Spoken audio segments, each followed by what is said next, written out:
Good evening, ladies and gentlemen. Welcome to Backroads Broadcasting, powered by Rampage Academy. We apologize for the late start. We had a little bit of a technical snafu on the back end, but we are up and running and ready to go. And the Rock Creek Mustangs are just now taking the field. I'm Cody Liming, joined tonight by co-host and play-by-play commentator Isaiah Dobbins. Isaiah, how you doing, brother? I'm good, man. This is a big game for both teams. Perfect weather. It's November football. We're here, man. It's electric, absolutely electric. Okay, so this is the part of the year where where every snap matters. Forget style points. Tonight is about surviving and advancing. Rock Creek is hosting the Hesston Swathers, and this is a matchup that has a lot more layers than I think people realize. Absolutely. Hesston's a tradition program. They get here for a reason. They're not sneaking by. They can score, they can get out in drives, and they can break explosive plays. For sure. Now let's lay out who Rock Creek is playing tonight. Hesston's offense is balanced. This is not a gimmick or a one-dimensional team. No, their passing game, they're sitting at over 1,300 yards this year, almost 150 yards per game, and a 68 completion percentage. That's efficient football for quarterback coaches, running back coaches, receiver coaches, and most importantly, offensive line coaches. And on the ground, 1,669 rushing yards. That's 7.5 yards per carry. They are not afraid to run the football down your throat. They want to force your linebackers to tackle in space, and they want to get you guessing. Yeah, most definitely. And going back to their passing percentage, I mean, they're not scared to take the long ball approach. 73 yards is the longest pass they've completed this year. So definitely could take a home run shot down the stretch, and so they will try to stretch the field. And this is the type of a playoff opponent that punishes mistakes. If you miss a fit, they get 8 yards before you blink. If you miss a leverage, they hit a 40-yarder. And the playoff football, one explosive play can change the entire game. And Rock Creek, this team has been building towards this moment. This offense has been absolutely elite. The defense has been suffocating. Tonight is not about whether Rock Creek is good enough. They are. Tonight is about execution in the biggest moments. Yeah, playoff football filters out everything but discipline. Can you sustain drives? Can you win third and medium? Can you, most importantly, protect the football? And with that, we're going to throw it down to the field to Rock Creek High School's very own Xander Dick, who is our sideline reporter. Give us 1 second. We'll get him up on screen. And Xander, take it away, brother. You got to turn on his mic. You got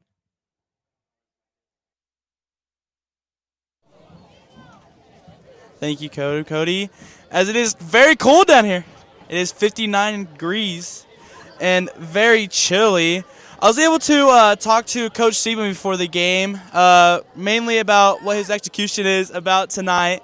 As for the night's game plan, it's about just basically doing execution, doing what they've been doing all season, being disciplined, being strong up front. And then for the Swathers, the coach didn't have very much to say. It was just about energy and physicality. So for Swathers tonight, it's just doing all that. And then for Rock Creek, it's just been doing what they've been doing all year. Back up to you, Cody. Thank you, Xander. Appreciate that, buddy.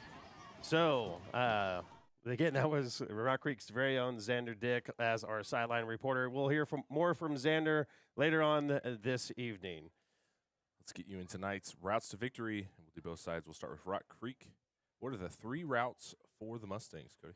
So, for the Mustangs, they need to dominate on early downs. If Rock Creek wins on first down and forces Hesston into 2nd and 9, 3rd and 8, that balanced offense becomes predictable. You can tilt the field towards your strength, pressure.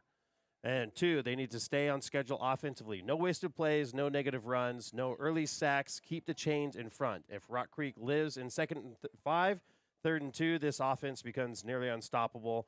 And number 3, start fast and put them in catch-up mode. Playoff underdogs struggle when they chase points. Score early, take away Hesston's ability to stay balanced, and make them play left-handed. And all right, now let's flip the script because Hesston is no joke. They have 3 real routes to victory, too. And Isaiah, what are they? Yeah, we talked about it in pregame. Run the ball with purpose. Over 1,600 yards on the ground at a blistering 7.4 yards per carry. If Hesston runs at that level tonight, this becomes their style of game. Hit the shot play. Their longest pass of the year is 73 yards. They don't need 6 of them. They need 1. That one is supposed to play can swing momentum, and we've seen it on the Mustangs side as well. And then last, but certainly not least, shorten the game. Play slow, eat the clock, limit Rock Creek's possessions. excuse me. If this becomes a 9-possession football game, Hesston can absolutely steal it. Absolutely. 6 total routes, 3 ways Rock Creek advances, and 3 ways Hesston tries to shock the state. Whoever imposes their identity moves on. Ready? About two All and a right. half. About For 2.5 now minutes away from kickoff. They're doing the coin toss right now. We'll take a gander and see who. Be number 15, Carson Tabiran, number 51, Wade Rottinghouse, number 52, Nick Allen, and number 88, Peter Martini. And I'll try to grab numbers for the Swathers.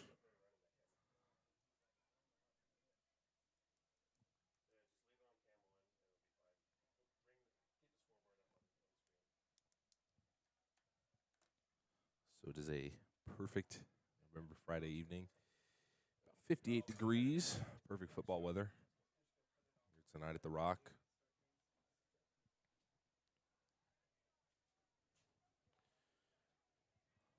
Still waiting to see who the winner of the coin toss is. Yeah, out there getting acquainted with each other, first name basis.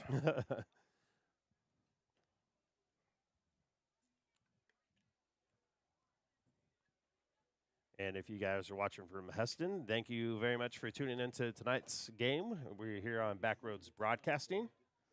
Rock Creek is one chosen to defer, so Hesston will receive the ball to start this Class 3A regional matchup as the players shake hands. And we are 65 seconds away from kickoff here on Backroads Broadcasting, powered by Rampage Academy. Keep it tuned right here, and we'll be right back.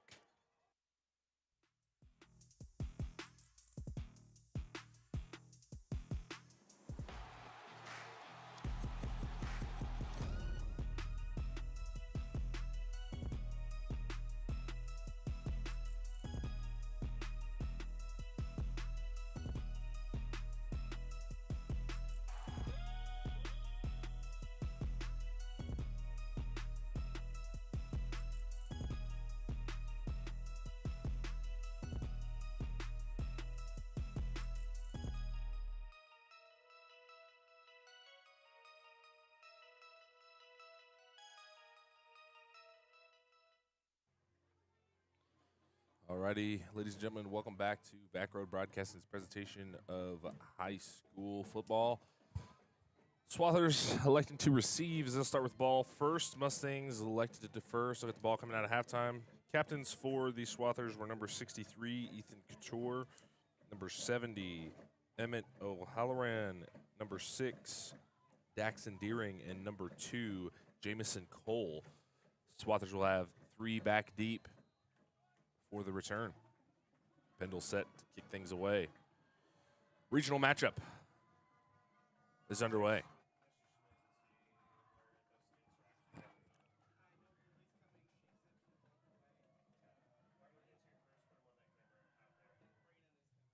Short kick, fielded off the hands of number 23, Kaysen Lands. And there for a second, I Yeah. thought the Swathers weren't going to recover it. Yeah. And it was going to be Mustang ball to start. But Yeah, it must be a 3-headed monster back there for the return team for the Swathers. I mean, Coach Oberkrom, the special teams coach for the Mustangs, very fundamental, very technical. So interesting approach there to the opening kickoff. Swathers will have pretty decent field position to open up. And we'll see the Hesston Swathers start with the ball first. The Mustang defense gets a start early. And it'll be keeper for Humphreys. Not a lot of running room there. Front D-line of the Mustangs defended it well.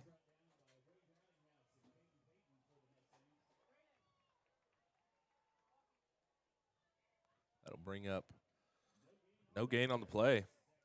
2nd down and 10 coming up. Gonna have 2 receivers, the bottom of your screen. 1 lone receiver, top of your screen. Sends the tight end in motion. Humphrey, shotgun formation, drops back to pass. Good protection. Looking back to his right, fires to his big target. That is his tight end. That'll be number 85, Drew Bartell, coming in at 6'6". Got to have that. That has got to be a nice safety blanket for quarterback Jarek Humphrey. Ezra Spiller on the initial stop. Nick Allen getting his hands in on that one as well. Bring up third and medium now for the Swathers. Pistol formation now.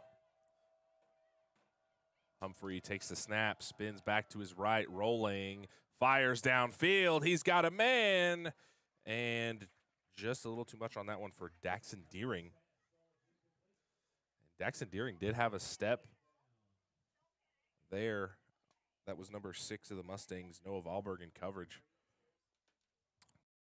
Night between Daxon Deering and quarterback Jarek Humphrey.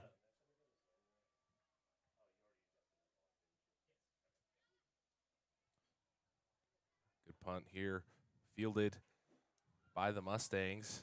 Up to the right side, that was number 16, Jacob Perkins. Decent return there. Now we'll see the Mustang offense take over. Good defensive possession for the Mustangs there. Getting it done. Great job there by the Mustangs. And that's what we've seen all year is the Mustang defense is just, they're inevitable. I don't know whether the word to use. Definitely a lot of seniors in there and a lot of experienced players there. And we saw it there on that first drive. Bring up the Mustang offense now. 2 tight ends. Pistol formation. And give is to Bell. Bell up the right side. It'll be number 2 and number 4 of the Swathers. It'll be Jamison Cole and Gavin Larson on the stop. Get a 4 there for the Mustangs. And, you know, Zion Bell all year, you know, we've talked about it in games past. He really is an electric runner, and in several games so far this season.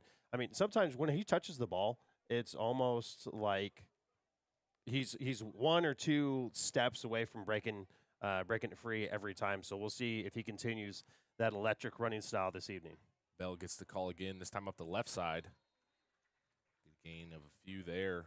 Be 3rd and short for the Mustangs' first offensive drive.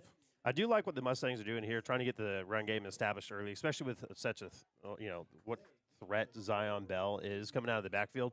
You know, really getting that run game established early can really set up the play action later on in the game. Definitely. We have trips on the right side for the Mustangs. Zion Bell joins Tate Smith in the backfield. He'll get the call again.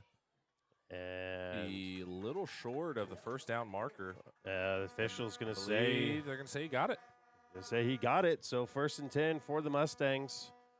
Hard first down, hard fought first down. You know, the first 2 plays, gain of 4.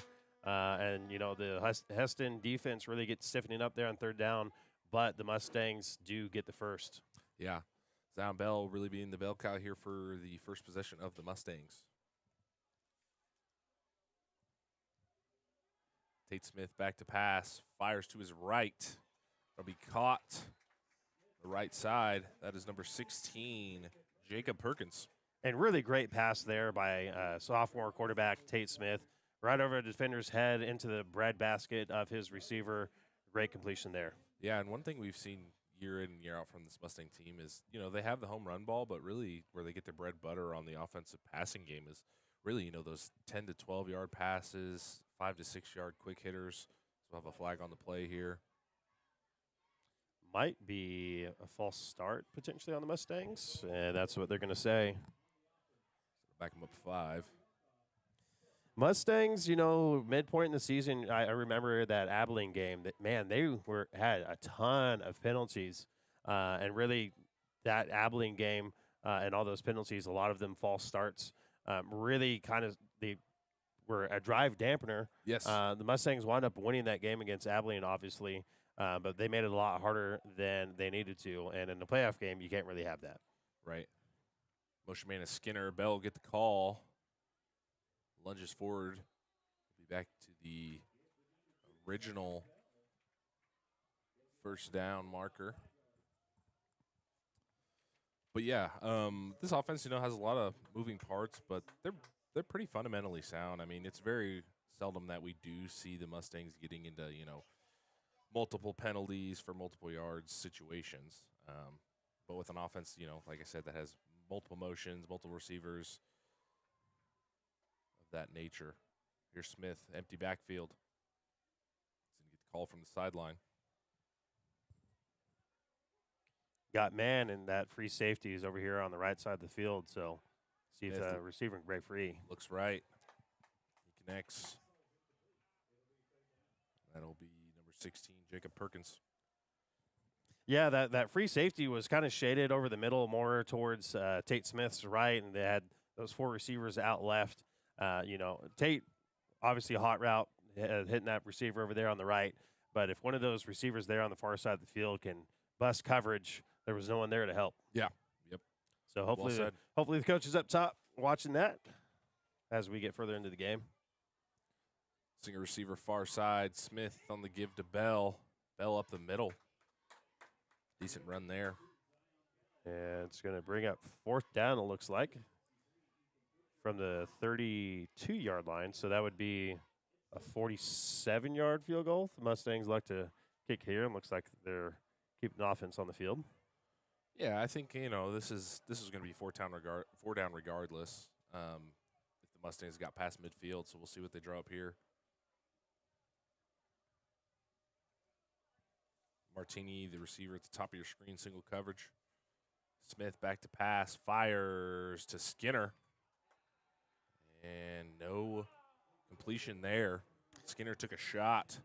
Threw that ball into triple coverage. Think is just trying to get the ball out, 4th down, try and force a play to happen. But I don't even know if they would have got the 1st down if the receiver would have caught the ball where he was at anyways. So it was close. Yeah. That was Skinner took a shot on that one. Smith did have a little muster behind that ball. A little scary as offensive coordinator to see your quarterback throwing a triple coverage, but nonetheless. As long as it doesn't go for 6 That's right. the way, That's right. Yep, that's right. That's right. So great stop there by the Hesston defense, and we'll see if their offense can produce something on this second drive. Here's the give to his halfback, Blaine Wilson. Great run there by their running back. Definitely that got some speed on him, just that little burst right there. He looks like definitely a dangerous threat and something the Mustangs are going to have to key on tonight. Definitely. And really it's just kind of a stretch play there to throw off the cadence, because really we've seen time and time again of the Mustang, front 4 playing well. So we'll see what they drop here. Yeah, Hesston averaging 7.5 yards a carry. See if that continues tonight. Humphreys outside quarterback keeper. He'll have the 1st down and more. Almost into Mustang territory. Great run there. I mean, honestly, that was probably a missed tackle away from going to the house. So big yardage plays early here in Hesston's second drive. Yeah, could be a big game for Jarek Humphreys. Seen him throw 2 or 3 pass attempts on their first drive, but dual threat quarterbacks, man, it's a defensive coordinator's nightmare. Low snap. Give us to Wilson up the middle, breaks a tackle, and it'll be back-to-back 1st downs for the Swathers now. There's that 7.5 yards a carry average that we're seeing right up the middle, too. Great blocking by that offensive line, and he quickly got to the second level. He kind of reminded me of Zion Bell, kind of a threat to bounce it big every time he touches the ball. Yeah. No finesse, but just straight power. Yeah. That's all you need. No change up, no curveball, just straight gas. Here's Humphreys, quarterback keeper, spins off one defender, falls forward. Gain of 3 or 4 on the play. And for those of you that are new to our channel, Backroads Broadcasting, we do like to interact with our fans. So if you guys are watching on YouTube, feel free to throw some comments down in the chat below, and we'll give you a shout out here on the broadcast. If you got any questions for us or anything like that, or if we butcher a name, please do throw it in the comments. We'll give you a shout out on the broadcast. So put down there where you're watching from, who you're rooting for, and we'll give you a shout out. Humphreys, another quarterback keeper, bounces it up the right side, past the 1st down marker. So the Swathers just keep on chugging, That first drive going 3 and out, and now they're about in the red zone. So Mustang defense needs to stiffen up here to get them out of the end zone early here, about midway through the first quarter. Yeah, and I don't think defense is really playing too terrible. I think they just need to stop the outside run, have someone to turn the play back inside. Wilson's going to get the outside carry this time. Not a lot of running room on that one. But we do have some laundry on the play. See what the call is from the official.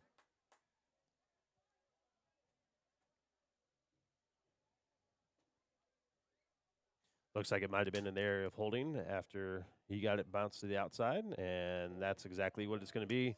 So holding on Swathers is going to back him up. It's going to be a 10-yard penalty.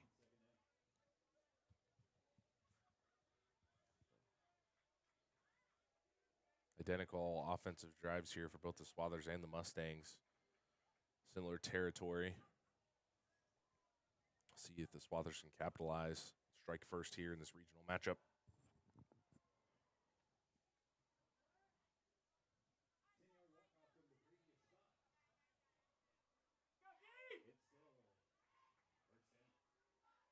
Go to the line, Humphreys. Back to pass.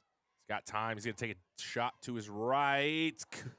Just off the hands of his intended target. I think that was number one over there for the Mustang. It's going to be Luke Skinner. Jumped up for it way too early. Yeah, I think both of them did get a little excited because I think Luke jumping had the Hesston athlete jump a little too early because that was a guaranteed touchdown there. I think that was number 6 again, Daxton Deering on the deep shot there. But yeah, Luke Skinner just an appropriately timed jump. And then Daxton Deering, I think, was surprised at how wide open he was. It's just one of those things where I know this is a touchdown, and you got to catch the ball first before you can score that touchdown. Have a screen pass designed for number 4, Gavin Larson. Mustangs will not be fooled there. Well covered there. That's going to bring up 3rd down and long. So great stop there by the Mustangs.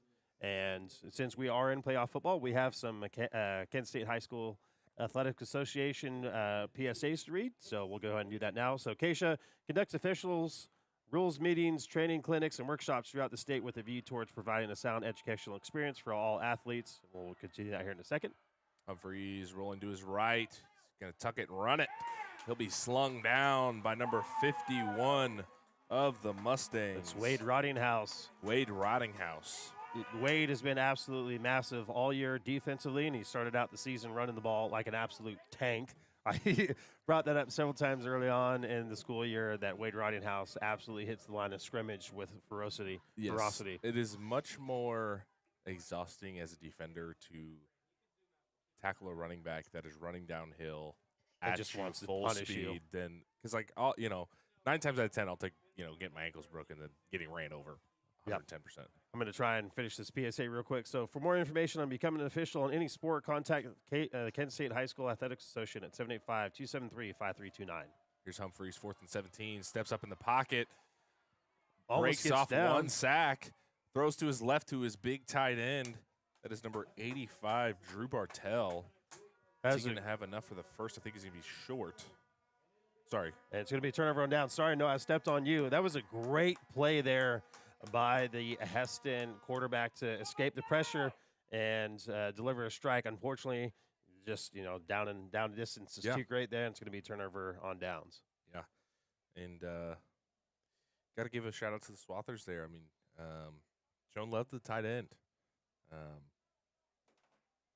a position I played when I played football, so I guess tight end U is what they say now, or tight ends month was last month, so. Good to see Bartell getting in on the offense. Bell gets the call here for the second offensive possession of the Mustangs. Gain of a few. Bring up 2nd and 7. Just over 3 minutes to play here, first quarter. 0-0 if you're just joining us. And Bell gets the call again, cuts it back up the middle. Flag incoming.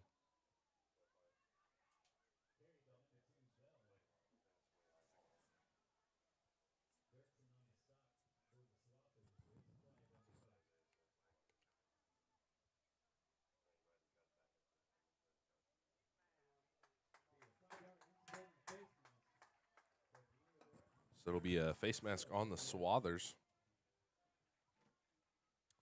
Believe that should be an automatic first down there for the Mustangs.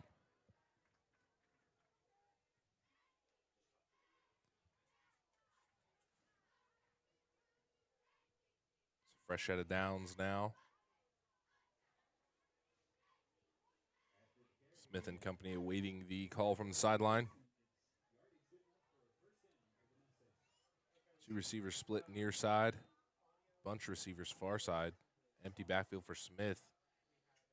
Motion man is number 16, Perkins. He's going to get the call, breaks it free up the left side. It's a foot race, 30, 20, 15, 10, 5. Jacob Perkins, house call for the Mustangs. Big explosive play there by the Mustangs, and that's exactly what the Mustangs needed to do.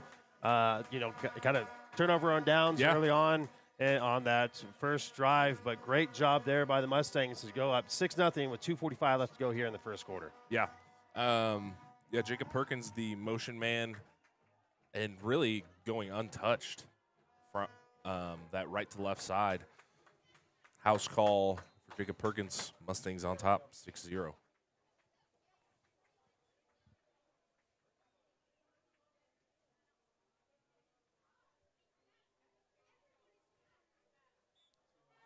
Extra point is good. Mustangs lead 7-0. Great job there by the Mustangs, obviously. I mean, if you're an offensive coordinator, that's exactly how you want it to go every time. Yeah, for sure. I mean, that definitely helps to have some speed on the edge, especially with plays like that. I mean, kind of what was happening to the Mustangs on their last defensive drive just wasn't quite able to stop the outside run, and that time the Mustangs take advantage of it. And it goes for 6.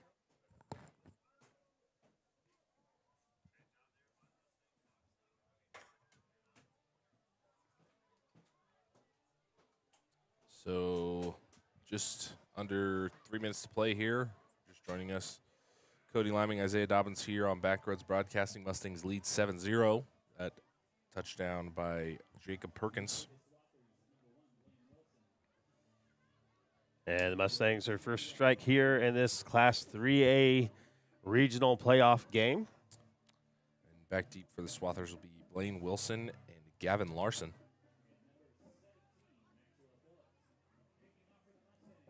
Check that. It'll be Blaine Wilson and Maxwell Phillips. Big crowd tonight for the Mustangs, and Hesston Swather faithful traveled. Yeah, decently well. Yeah. Traveled decently well. And we've got a Bandit Brain teaser coming up here at the end of the first half over Hesston and why they're called the Swathers, so stay tuned for that. Another pooch kick for the Mustangs. That'll be number 23. Cason Landis. Another well-executed kick there by the Mustangs. Well, pooch kick. Yeah. Eliminates the potential for a run back and potentially Mustangs fall on it. Yeah, I mean, saw that last week against Smoky Valley. Mustangs kicked the ball deep. Smoky Valley couldn't get on it, and Mustangs took over right away. There you go. Just like how Coach O drew it up. There, yep. We're going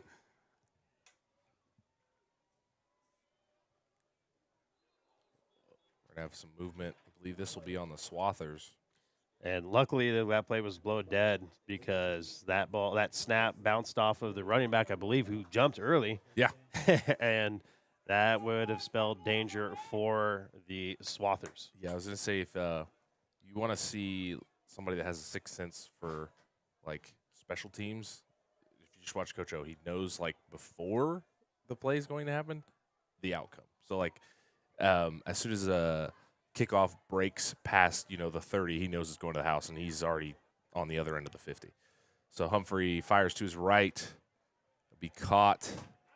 Well defended there by the Mustangs. That'll be number 23, Cason Landis, on the reception. Mustangs seem like they're starting to figure it out. Figure out the Hesston Swather offense there as they keep them to second and long. Thought that yardstick said 3. My apologies. Yeah, and the Mustangs defense really does a good job of getting tackling. I mean, you have your individual tackles, but really it's, one guy grabbing on and holding on, and then the rest comes in. That'll be a pop-up screen for Wilson. He's going to have nowhere to go. Let's see. That'll be number 11 on the initial stop, Owen Geyer, for the Mustangs.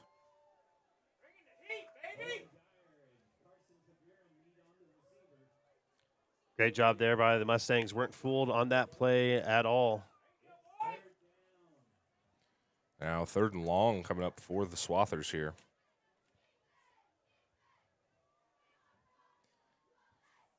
Seen him already take 2 deep shots down the field to Daxon Deering, senior. See if they got one more. Motion man, Larson, Humphreys, back to pass. He's got time. Rolling to his right now, fires. He's got a man. That is number 23, Kason Landez. He has the first down and into Mustang territory. Great job there by Landis.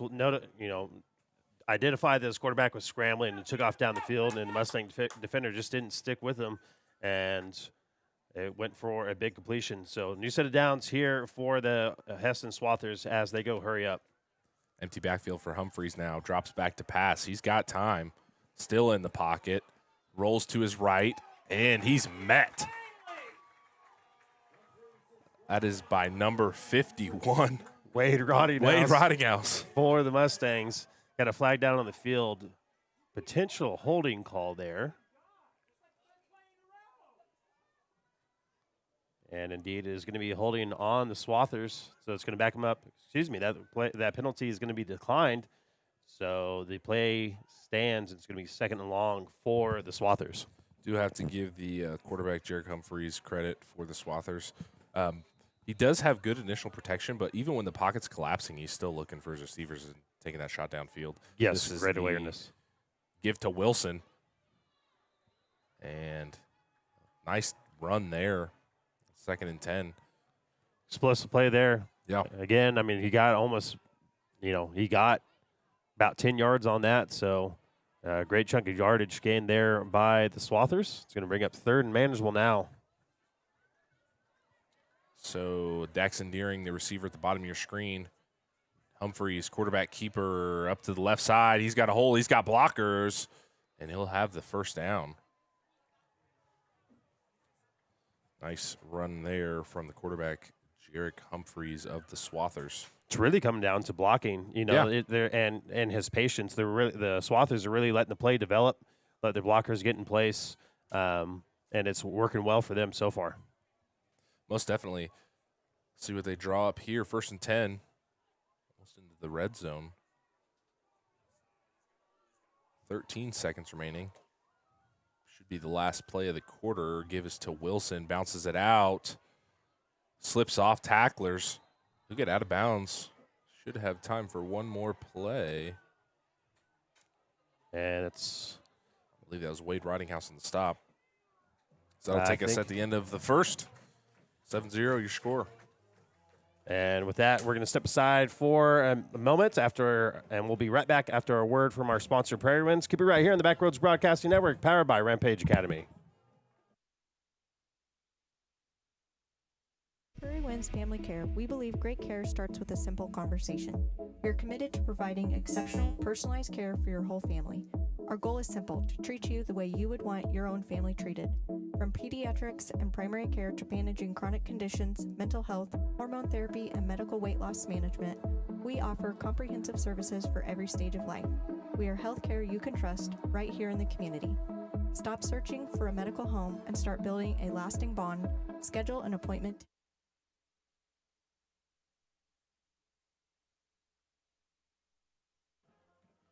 Welcome back here on the Backroads Broadcasting Network, powered by Rampage Academy. My name is Cody Liming, your color commentator for tonight.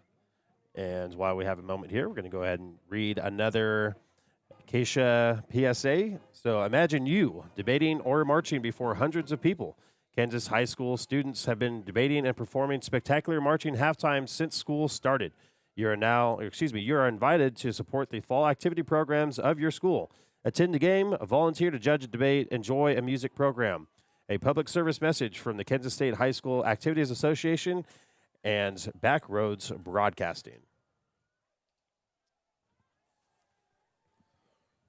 Alrighty. Swathers in Mustang territory. see if they can even up this score. Just get started with the second quarter action here. The regional matchup. Humphreys, keeper up the middle. He is stood up. And Matt's in the hole. I think that was number 52, Nick Allen. 52, big time. Yeah. He came crashing downhill that time. Swathers really have experienced a lot of success so far this evening, running the ball straight up the middle. So, yeah, just a textbook play there from your linebacker. Stepping up and filling the hole and making the stop. 3rd and 2 now for the Swathers. Humphrey's going to get the call again, this time up the left side. And we'll see where they mark it. I believe he's going to be short. Might have been just back to the line of scrimmage or maybe a half yard there. But Mustangs doing a lot better job keeping outside contain over these drives. Yeah, definitely 4-down territory here for the Swathers. Yeah, if I'm head coach Tyson Ballery, I want to even up this game. Kind of get the momentum back on our side a little bit here.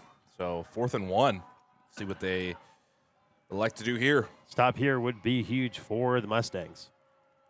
Give us to Wilson. He's got room, cuts it back over the middle, and he is in for the touchdown. Great. How about that for 4th and 1, Blaine Wilson? Great play there by the Swathers. I don't know if you saw it on your screen, but there was a Mustang defender that was there to stop him initially, maybe at the line of scrimmage or just before, and unfortunately tripped there. And the Swathers capitalize on that, and they even it up.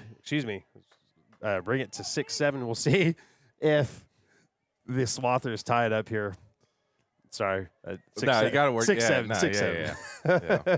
Have to. Yeah. And that's that'll going be to be blocked. Good job there. That could be huge. I feel like tonight's going to really come down to the wire, and every point matters. Most definitely. And, we've seen this at all levels of play, from high school to college to professional. You miss that extra point, I would say probably 8 times out of 10 you're going for 2 the next possession you score, just to try to get back into that and even it up. But well done by the Mustang special teams there. And just like whenever, we talked about it in the pregame. Talked about it in the pregame. Underdog teams, whenever they when they press for points, you start making mistakes, and if you have to start going for 2 after missing, a point after, they can put a lot more extra pressure on your offense and really challenge the resolve. Yeah, not too many mistakes here for both teams. I mean, both teams have had their share of penalties, but hasn't impacted either side too much. You'd say Swathers their last possession with the hold, but 4th and 1, 20-yard touchdown run is. I don't think any offensive coordinator is going to be unhappy about that. For sure. Again, ladies and gentlemen, we're live on YouTube and the NFHS network. And Patricia says the head coach for the Swathers' last name is pronounced Bauer Lee. Thank you, Patricia, for that. Bauer Lee is the head coach's last name. High kick from Ethan Schrag. Be fielded, I believe that was number 17 of the Mustangs, Luke Lee.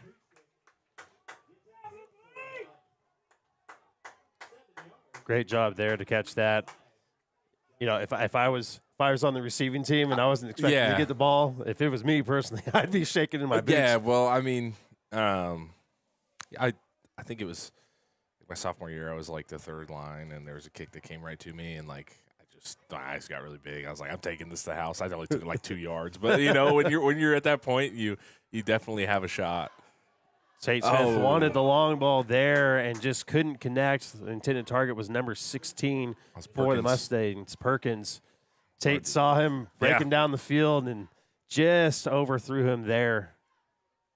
We also want to give a huge shout-out to the Rock Creek High School students that are helping us this evening. This broadcast is mostly ran tonight by Rock Creek High School journalism students. We've got Xander Dick down there on the field. We've got Nate Bortnick switching the cameras for us, and we've got other high school students running the cameras, so big shout-out to those journalism students.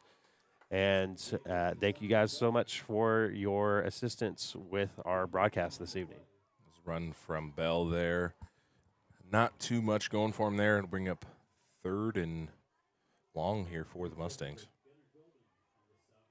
Again, before we get to the end of this first half, we'll give you this week's shortstop bandit brain teaser. And before we step away for halftime, we'll have a report from our sideline reporter, Xander Dick. So looking forward to that before we cut away from halftime. Bunch receivers on the far side. Perkins is going to get the call again on the sweep. Swathers are ready for it that time. Nowhere to go. So brings up 4th down and long now for the Mustangs. Looks like they're going to send out the punt team. And just like that, the momentum swings. Definitely. Case and Landez on the stop again for the Swathers. Yeah, that's tough there. The Swathers score on a 4th-1 play, 20-some-odd yards. Mm-hmm. And then their defense comes up huge with the 3-and-outs for the Mustangs. And, I mean, a lot of people will say, a run on a 3rd and 10 isn't the right play call. But, I mean, last time that play went for over 40 yards for a score. So we'll see if the Mustang defense can get it back here.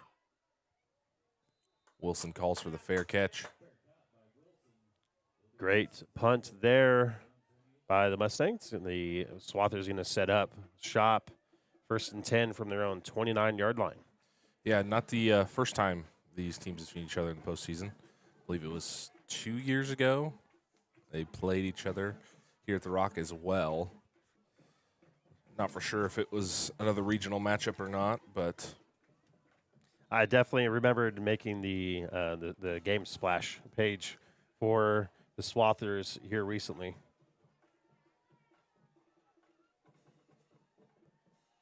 So Humphreys bobbles the snap, hands it off to Wilson, and that is Wade Rottinghouse on the stop. What a half for senior Wade Rottinghouse. And according to Xander, 2022 was the last time the Mustangs faced the Swathers. And he says, yes, the Sweet 16. I'm assuming he's referring to basketball. Thanks for that, Xander. Appreciate you, buddy.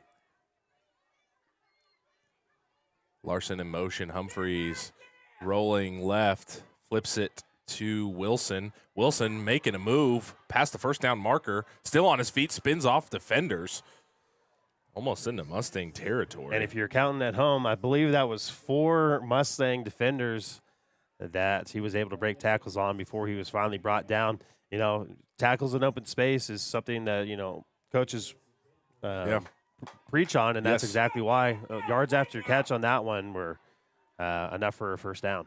I know we talked about the yards per carry, but I would be curious to see what the yards after catches for the Swathers as well. Nice pump fake from Humphreys. He's going to take it up the middle, and it'll be into Mustang territory, bring up 2nd and short. Swathers doing a really good job going with that hurry-up offense. It doesn't give the Mustangs a chance, A, to breathe, or B, to get substitutes in there, and they're really making hay. Yeah, definitely. I think they're controlling the pace of play well.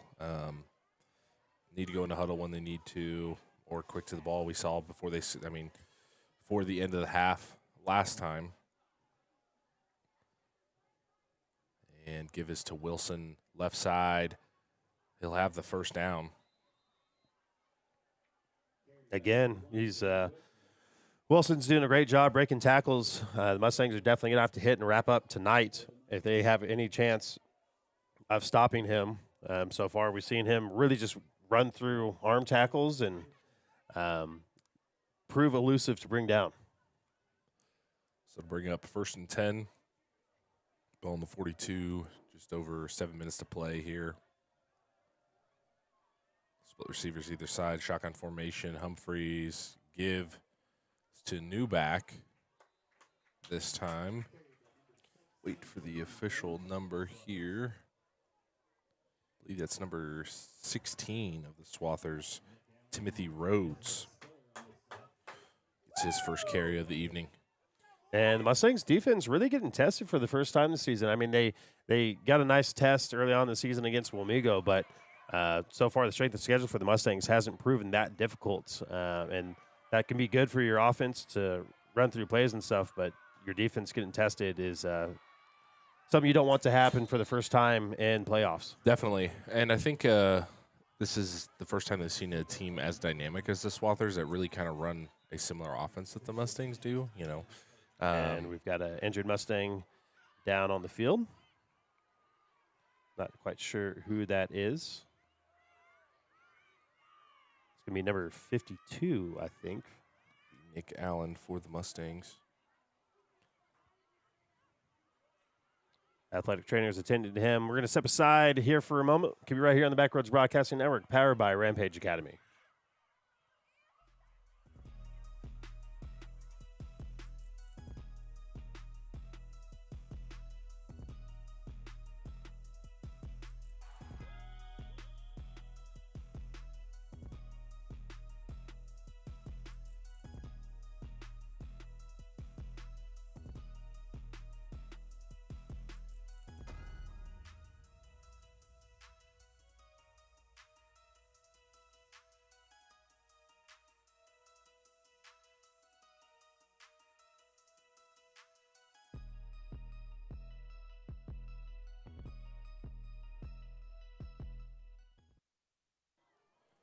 Good to see Nick Allen up on his own accord. Short yardage formation for the Swathers. Humphreys, quarterback keeper, he's going to have the first down. And the Swathers doing a really good job of getting a solid push up the middle, really winning that line of scrimmage. And that was something the Mustang defense hasn't really faced all year. The Mustangs have been successful, and their defense has been so good all season is because they win the line of scrimmage. Yes, and I think it's a truly a battle in the trenches this evening. Right. Well, not only that, I think the Swathers' timing in the backfield is throwing the Mustangs front off just a little bit because it's a little more delayed. Humphreys being very patient when he goes on these quarterback runs. This time he gives it to Wilson. Wilson up the left side. Yeah, the Swathers doing a good job, kind of doing like a zone run. Yeah. It reminds me kind of back in my day here at Rock Creek, the Silver Lake Eagles were very notorious for that. They had a big line and snapped the ball, and then their running backs were patient and waited for a hole to develop, and then when that hole developed, they hit it hard and exploited that. And we're kind of seeing the same thing tonight here by the Swathers. Two receivers far side. As Humphreys got time to pass, going to his left. He's going to tuck it and keep it, and he'll have the first down. That was a great decision there. He had a man streaking down the left side of the field, but the free safety for the Mustangs coming over to help cover, and instead of trying to force the ball in there like some other high school quarterbacks might, he just tucked it and ran that way, and it worked out for him. Yeah, and Jerick Humphreys really, poised in the pocket. I think it's his last attempt is to run. He's going through his progressions. He's like, okay, I'm gonna stay in the pocket, and then when it's collapsing, he uses his legs to pick up the first there. Humphreys this time, quick pass over to Larson. That's caught. Spins off two defenders. Tries to reach for the goal line. I'm gonna say just short there on the play, and that might have been a blown coverage there. The cornerback was out there on the closest receiver to us, and that strong safety came over. So it might have been a miscommunication there on the Mustangs' defensive side. So, 1 yard to go for the Swathers here. Humphreys low snap, and he'll be in for the touchdown. So just like that, the Swathers score on back-to-back drives, and the momentum is firmly in their favor.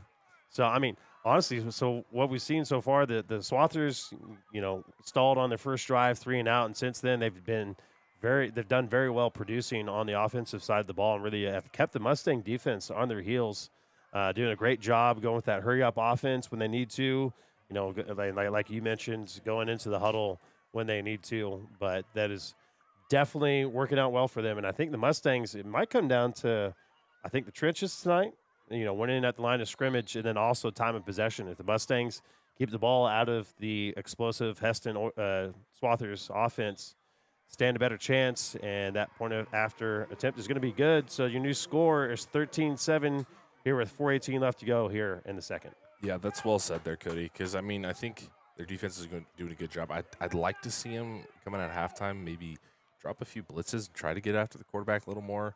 That front O-line of the Swathers is providing good coverage, but I think if the Mustangs can get somebody in the backfield and make Jarek Humphreys a little more uncomfortable, could provide dividends for him on the defensive end. For sure, and the Mustangs defense, this season, as far as getting tested, their front line and their front seven really has been very dominant. But we really haven't seen their secondary get tested that much this year, and the Swathers definitely putting the secondary through the ringer this evening. Yeah. Initial coverage is good there. I mean, you had Gavin Larson making, 3 broken tackles. So, yeah, I said it once, I'll say it twice. I would like to see the yards after catch stat for the Swathers. I think it's got to be up there with their 7.4 yards per carry.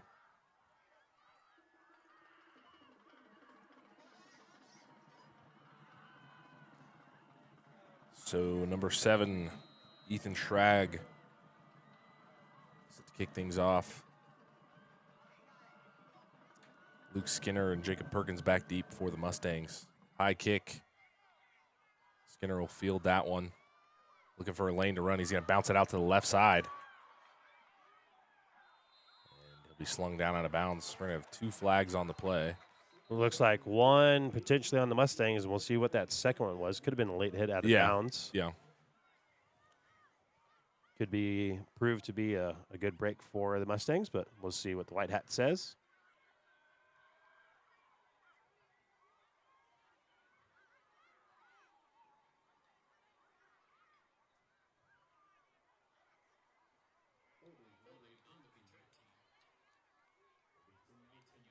And looks like they're potentially maybe just 2 holding calls on the Mustangs on that. So decent return there by the Mustangs, but again, penalties pin them back deep in their own territory inside the 20. See what the Mustangs can cook up here on this drive. Two receivers spotting their screen. Smith to give to Bell. Good first down run for Zion Bell. And good to see him explosive. So far this evening, DeBell's done a good job at the Hesston Swathers, doing a good job the last couple drives, kind of corralling Bell. And really, I mean, kind of here late, Bell has kind of had to improvise a little bit in the backfield. That first down run for him, though, offensive line opened up a good hole for him, and he'll have the first down there. So back-to-back runs for Zion Bell. And we're going to go ahead and do the shortstop Bandit Brain Teaser. So this game's Bandit Brain Teaser is brought to you by Shortstop. No matter where you're going or how long it takes to get there, you'll always have time for a shortstop. The question is, Hesston Swathers' nickname honors the town's farm equipment roots. What company founded Hesston in the 1940s helped popularize the Swather and inspired the mascot's name? So screen pass for Skinner on the far side. Not a lot of running room there. Maybe a loss of a few or no gain. Wait for the official ruling here. I was going to say a loss of a couple.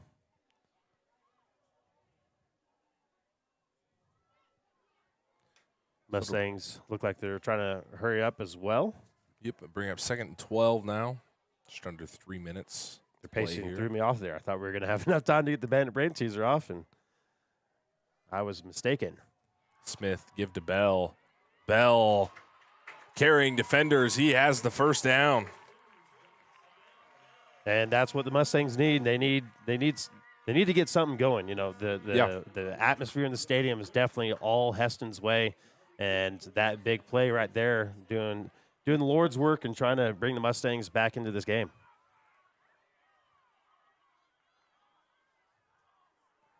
This time, nowhere to go for Bell. Be slung down by number 57 of the Swathers, Gunnar Golden. The 5'11" junior. Again, bringing up 2nd and long here for the Mustangs.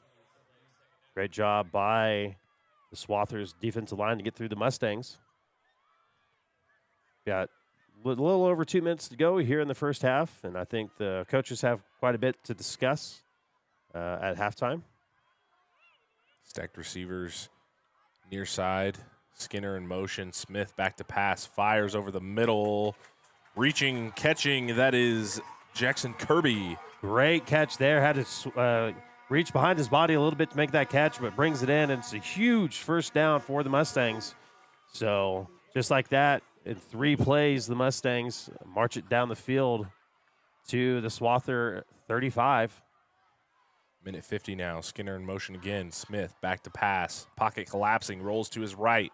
He's just going to have to throw this one away. And good decision there by Smith just to throw it down. This is going to be what's most likely a holding call here. We'll see what they say. And indeed is holding on the Mustangs. But yeah, great decision there by Smith to just throw the ball away. You know, you've got a minute 43 left to go. Your team really needs to score a touchdown here heading into a halftime. To reestablish the momentum, you guys are going to get the ball back at the half. So going into the locker room, potentially 13-13 or 14-13 and getting the ball coming back out is much better than having to come back out and use your first possession after half to just tie the game. Well said. Stacked receivers either side. Motion man, that'll be number 16, Perkins. Smith has to bust it out, and could be a late hit, I think, there. Yeah. I was checking my notes here, and flags flying. Flags flying. Yeah, Mustangs, they'll gain the yardage back after the holding call. And, you know, it's going to put them, it's going to be an 18-yard walk-off. So they're going to be knocking on the door of the red zone here. And I believe we're going to see 4-down territory here for the Mustangs. Empty backfield for Smith. 4 receivers, far side. Smith rolling to his right. Fires. Caught at the sticks. We'll see if that's enough for a first. Mustang is going to try and hurry up here. That was Luke Skinner on the reception. Both teams still have all 3 timeouts.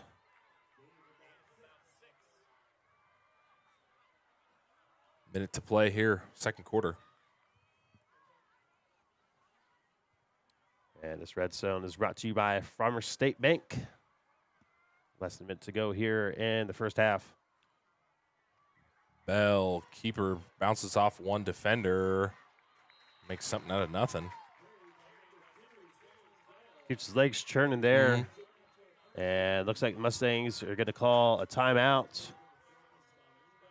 So with that, we're going to keep it right here on the Backroads Broadcasting Network, powered by Rampage Academy. I'm going to go ahead and read another PSA from the Kansas High School Activities Association. Ask any sports enthusiast what fall means in Kansas, and they'll tell you. Football, cross country, volleyball, soccer, and much more. The best in entertainment, sportsmanship, and community involvement will unfold during the next few months.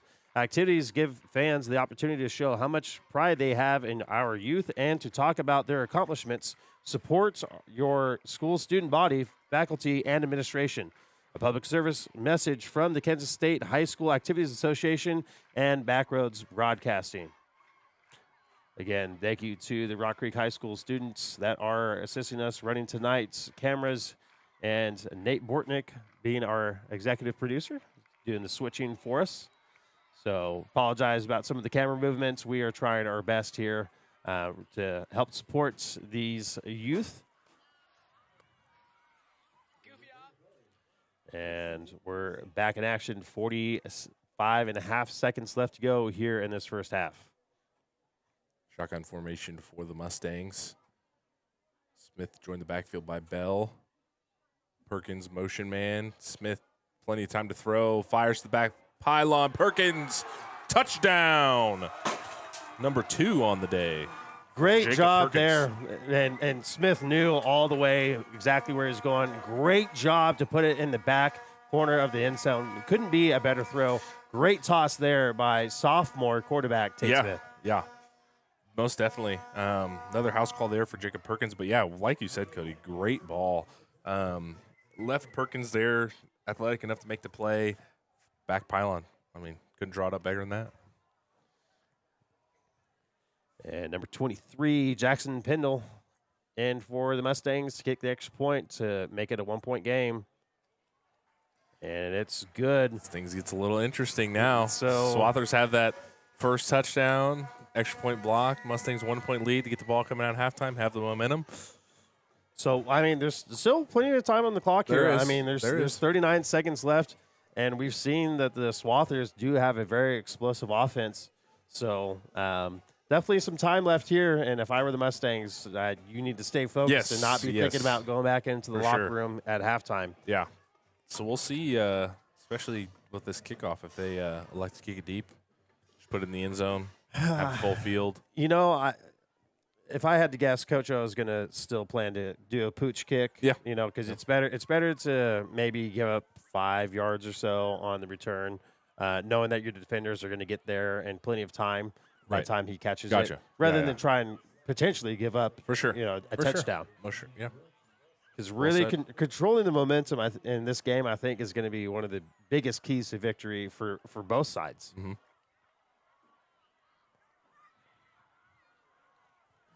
Back deep for the Swathers, be number 1, Blaine Wilson, and number 17, Maxwell Phillips.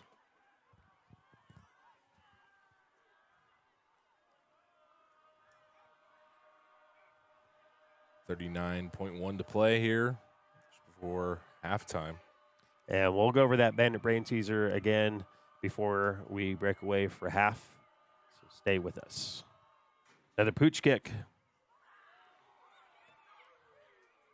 That one close. That was Timothy Rhodes on the initial pickup for the Swathers. Lucky there for the Swathers to recover that, because there was a potential that bounced off of the Swathers and right into the arms of the Mustangs. So good job there to cover it up, because that would have been disastrous if you're a Swathers fan right before half to give the ball back to the Mustangs on your own 30-yard line. So ball on the 32-yard line for the Swathers. 35.4 remaining here, second quarter. And that's number 4 coming out for the Swathers that was shook up on that play. It's Gavin Larson. He's a wide receiver and a defensive back, junior.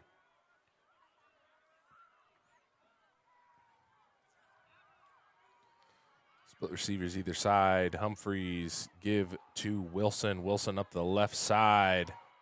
Nowhere to go. He'll be brought down by number 57, Corday Kirksey. And we'll see if either team elects to, if the Swathers elect to call a timeout here.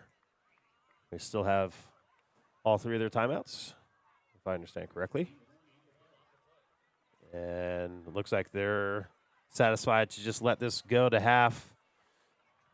So after the first half, Mustangs lead the Hesston Swathers 14-13 here in this 3A regional matchup.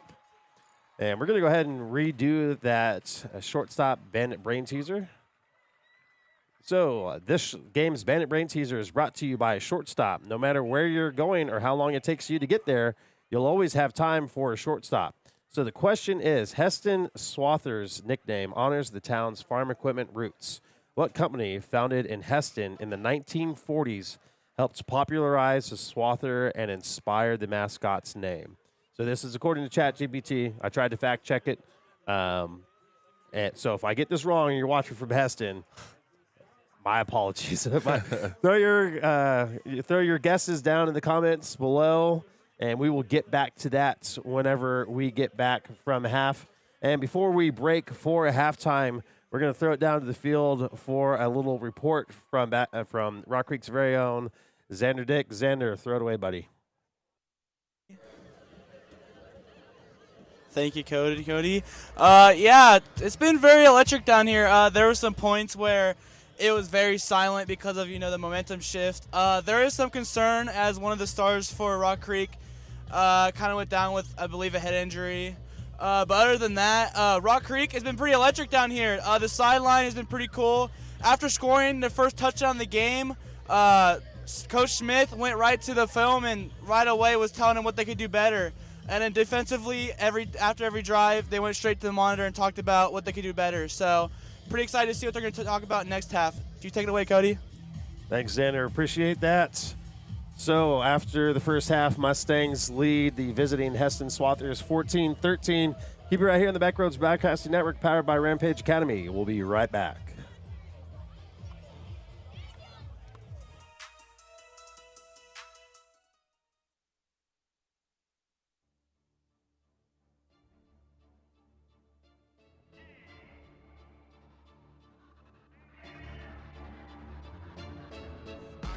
Accept the loss, I'm hard-headed. There's a little bit of madness to my method. Many falling off that fine line that I'm treading. I risk anything to be great, and I'm not letting nobody rob me of my victory. Number one, that's what I'm meant to do. Where by any means, only thing that makes sense to me, I can make nice or make history. I got that dog in me, yeah. Turn me up, big energy, got the crowd going. I got that dog in me, yeah. 80 up. Anyone, I don't need a one-on-one, I got that dog in me, yeah. I'm talking all bite, no bark, I could rip your squad up, I got that dog in me, So what's up? Yeah, so what's up? I told her move over, enough of that mediocre, I've been the man since cruising around in the stroller. I got ice in my veins like a cut in Minnesota, why not? Show you how I'm built, come a little closer, ayy. Lot of heart, been smart, aura gotta glow. We can restart, give head start, still get the same result. I'm about mine, don't you get it confused. I'ma win again, yeah, that's all that I do. I got that dog in me, yeah. Turn me up, big energy, got the crowd going. I got that dog in me, yeah. 80 up, I take on anyone, I don't need a one-on-one. I got that dog in me, yeah. I'm talking all bite, no bark, I could rip your squad up. I got that dog in me, so what's up? Yeah, so what's up? They don't get it. I'm the type to break through the door, tear down the wall, start up a war. They don't get it. It ain't clicking. I know you probably think that you might, but you never seen a beast like me. I got that dog in me, yeah. Turn me up, big energy, got the crowd going. I got that dog in me, yeah. 80 up, I take on anyone, I don't need a one-on-one. I got that dog in me, yeah. I'm talking all bite, no bark, I could rip your squad up. I got that dog in me, so what's up? Yeah, so what's up?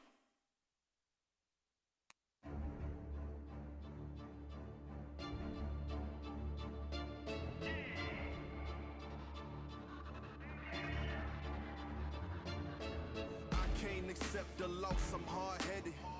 There's a little bit of madness to my method. Many falling off that fine line that I'm treading. I risk anything to be great, and I'm not letting nobody rob me of my victory. Number one, that's what I'm meant to do. Where by any means, only thing that makes sense to me, I can make nice or make history. I got that dog in me, yeah. Turn me up, big energy, got the crowd going. I got that dog in me, yeah. 80 up, I take on anyone, I don't need a one-on-one. I got that dog in me, yeah. I'm talking all bite, no bark, I could rip your squad up. I got that dog in me, so what's up?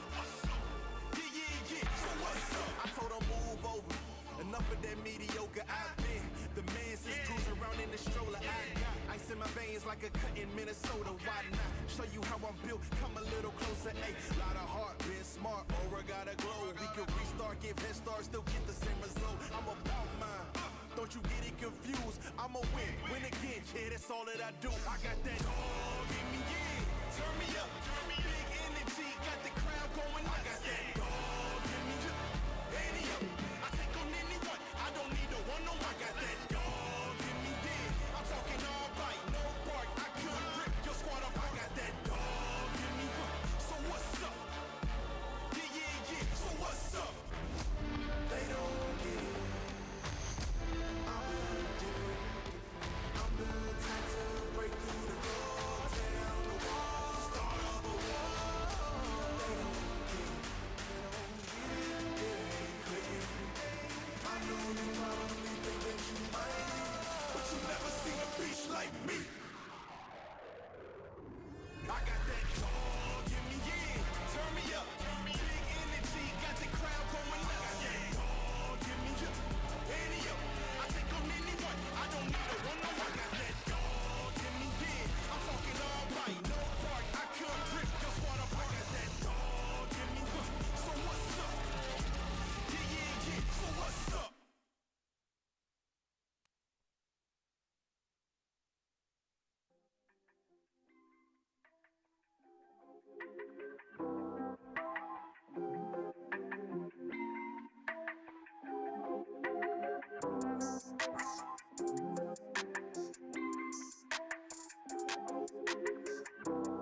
your potential with Rampage Academy. This isn't just working out, it's training with purpose. Rampage Academy delivers intentional training with expert coaching and personalized nutrition, helping you build speed, strength, and endurance. Whether you're a young athlete or an adult chasing peak performance, there's a program for you. We offer year-round sports-specific clinics in baseball, softball, football, and wrestling.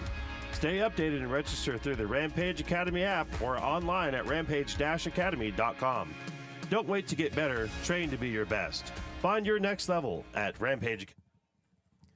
And welcome back, ladies and gentlemen, to Backroads Broadcasting, powered by Rampage Academy. Thank you to Rampage Academy for your sponsorship of Backroads Broadcasting and Rock Creek High School Athletics. My name is Cody Liming, your color commentator for tonight, joined by Isaiah Dobbins on the play-by-play action tonight.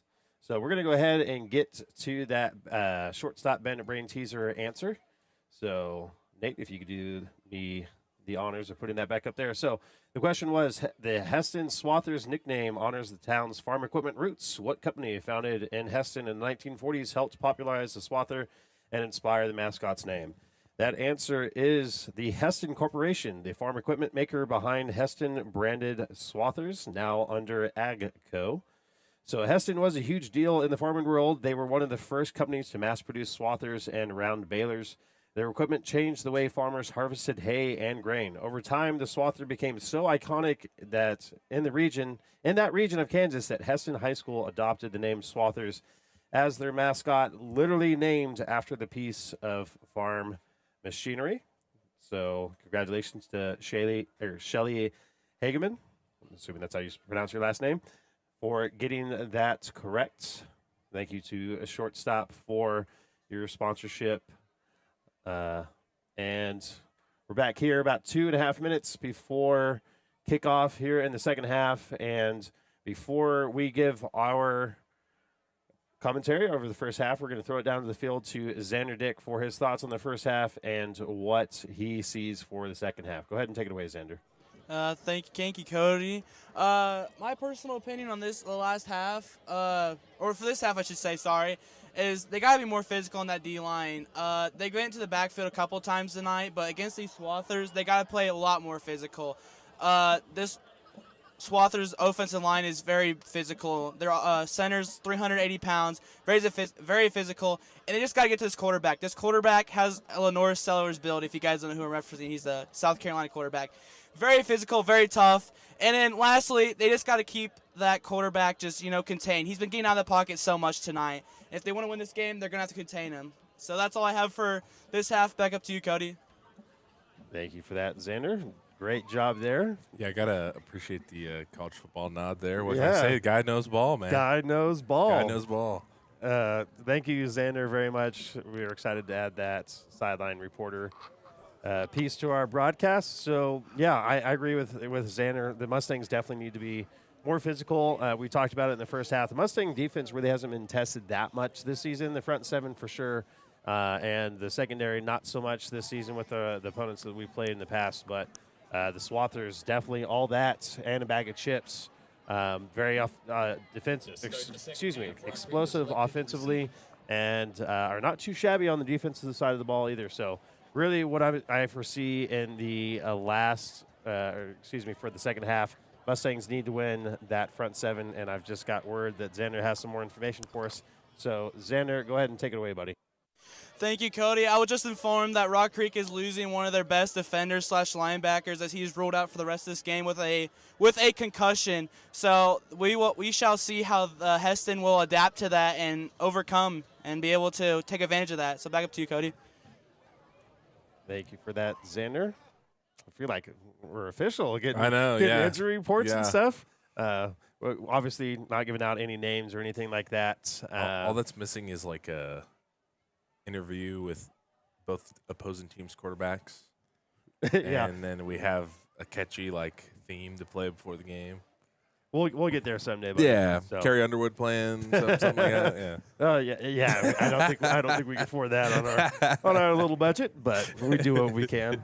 So, all right, second half action coming your way here on the Backroads Broadcasting Network, powered by Rampage Academy.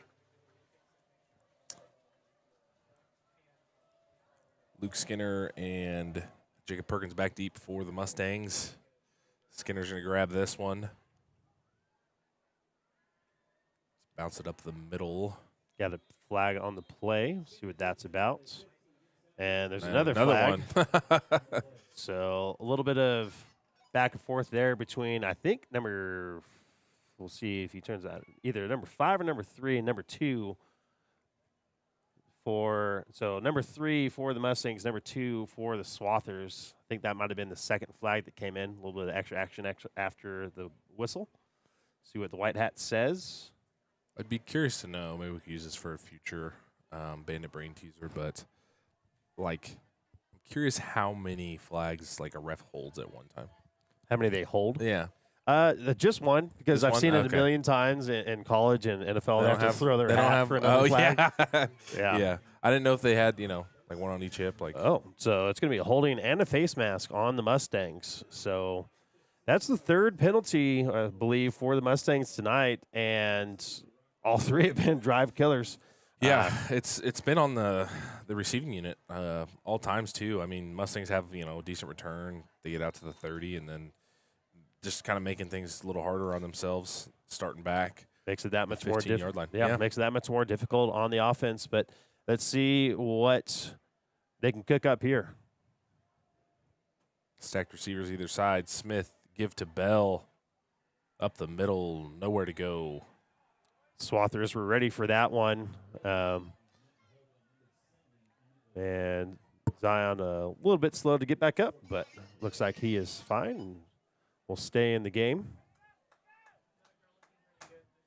So if you were the Swathers coach, what were you talking about at halftime? That's a good question. I mean, I want to say they played a perfect first half, but I think just keep winning the battle up front, offensively and defensively, really. See if they get the momentum back on their side. That pass was intended for Perkins, just off the hands. Great toss there by Tate. Had Perkins streaking down the sideline and just a little bit high, but definitely a catchable ball there. Perkins a little disappointed in himself. He didn't bring it in there, but I mean, he had monster first half regardless. Oh yeah, and that's what I like to see. I mean, the Mustangs have done a great job of running Zion and running the ball, but Right. haven't really seen a whole lot of passes. And when we have, they've been explosive plays. So I'd like to see more passes here in the second half. Smith, that pass is caught. Have first down. That is number 88, Peter Martini. Yeah, right on cue. Right on yeah, cue. and going back to Jacob Perkins, if you're Jacob Perkins fantasy owner, you're happy with that first half performance. Probably won your week, rushing touchdown, receiving touchdown. So, yeah, we'll see what the Mustangs drop here. Good pass and catch there from Peter Martini. Yeah, I'd like to see a lot more play actions ran by the Mustangs. Really keep that secondary guessing, because we've seen their front seven really running downhill that so far in the first half. And looks like it's going to be a false start. 88's clapping his hands like he might have been the guilty party there, but we'll see what the white hat says. And then, yes, indeed, it is going to be a false start. So Mustangs have been mostly a disciplined offense, disciplined teams, really, this entire season. Like I mentioned earlier, that Abilene game, Mustangs had quite a few penalties, and they struggled in that game, and they're struggling so far with penalties here in this game, and it's not really what you want to see in a playoff game. Yeah, most definitely. Momentum killer for sure, as Bell, this time up the left side. Nice first down run for him. Getting back some of the penalty yardage. Yep. See where they spot the ball, and it's going to be 2nd and 8 now, I believe.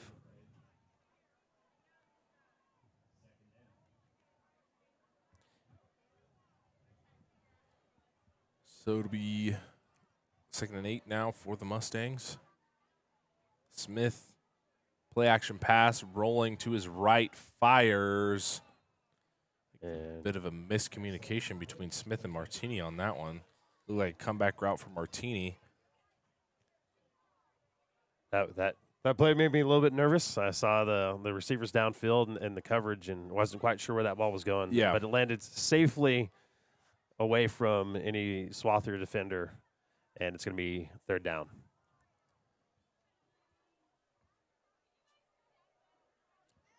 Mustangs slowing things down a little bit here in the beginning of the second half, not going hurry up. And really the Mustangs need to try and control the ball and really soak up that time of possession as much as they can. Martini and Perkins, the receivers on the far side. Smith back to pass. Pocket collapsing, rolling to his right. He's going to fire for Bell. Get back to the 1st down marker on that far side. Bring up Yeah, we've 4th got down. got a penalty marker on the play. One definitely after the play. Some extracurriculars there. See what the official call is.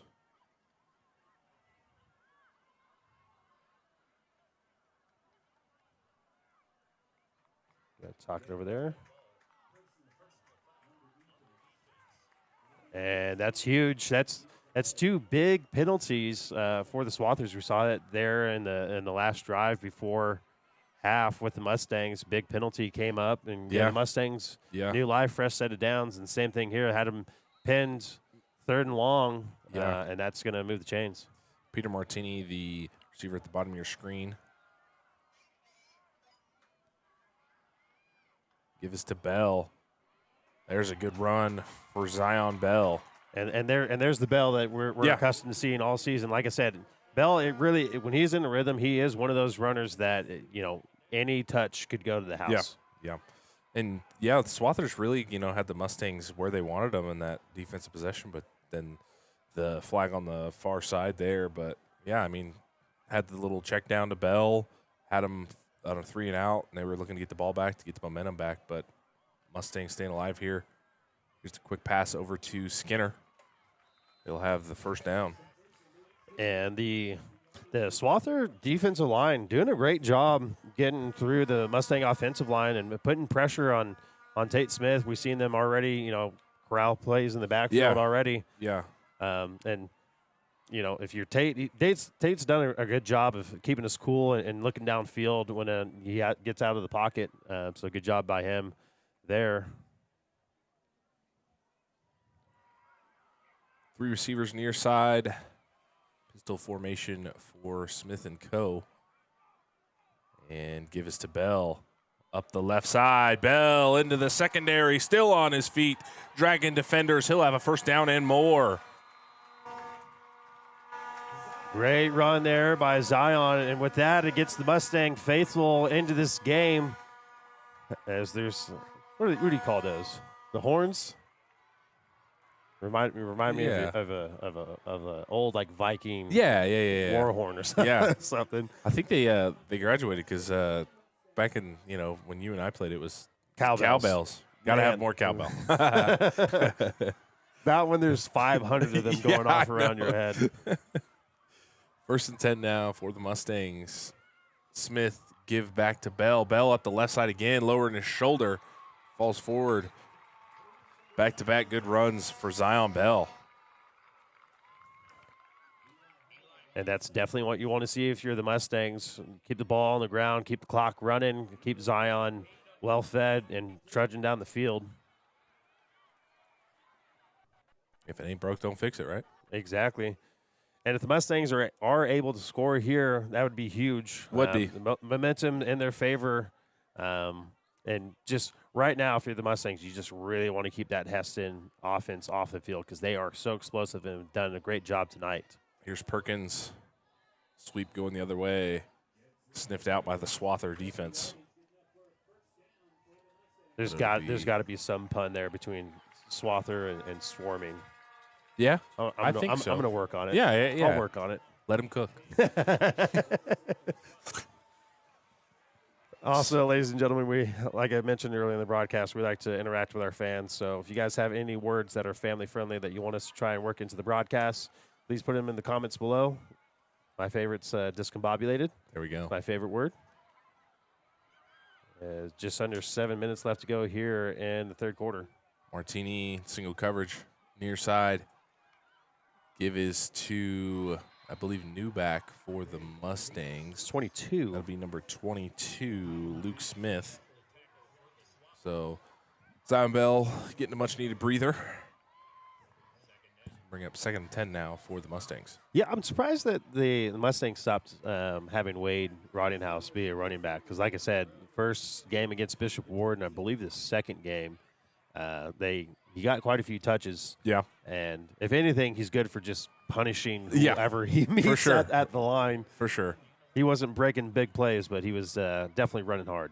Smith still, and then the backfield. Tate Smith back to pass, rolling to his right. He's just going to have to throw this one away. I believe it's Martini on the far side, his intended target. Bring up 3rd and 10 now for the Mustangs. Again, that defensive line for the Swathers doing a great job getting pressure on Tate and really just forced him to scramble and have to get rid of the ball rather than taking the sack there. Yeah, both teams doing a good job, too, on 3rd down conversions this evening. Here on the Backwards Broadcasting, all of our stats are unofficially unofficial. Unofficially but, unofficial. Yeah, I think they're both sitting at, 3 for 4, 4 for 5, somewhere there on 3rd down. So we'll see what the Mustangs drop here. Smith back to pass. He's going to fire in the end zone. And it's going to be his intended target. And Mustangs pleading their case for a flag there, but not going to get it. Pass will fall incomplete. So let's bring up 4th down. See, the Mustangs elect to kick the field goal here, and it looks like they will. Jackson's out on the field for him. It's 23, Jackson Pindle. Yeah, a little chip shot for him. He's You got know, a good leg on him, yeah. It's so refreshing to see at the high school level, like an actual field goal kicker. For sure. We for never sure. had one. I mean, Kyron Case was our kicker, but I don't think we ever really kicked field goals whenever I was going to school. But it is nice to have It is. It the makes a ability difference, to yeah. kick for 3 because, I mean, points over no points Yes. is always going to be Correct. better. Correct. And Jackson's got a good leg on him. We'll see if he can punch it in here. Plenty of leg. And it's good. So 5:54 left to go here in the 3rd quarter. Mustangs go up 17-13. Yeah, because, for most teams, whatever level you're at, 1 through 6A, most teams that's 4-down territory. I mean, you're knocking on the door of the red zone. You're already up one point. So most teams, I think, would elect to go for 4th there. But Yeah, for sure. But Coach Zeben electing to kick the field goal there. And like I said, points over no points is better because, if you turn the ball over on downs there, that just puts momentum in the sails. Exactly. Winning the sails of the Swathers. And that's really something that you're trying to manage. Game management is going to be huge as well this evening. Yeah.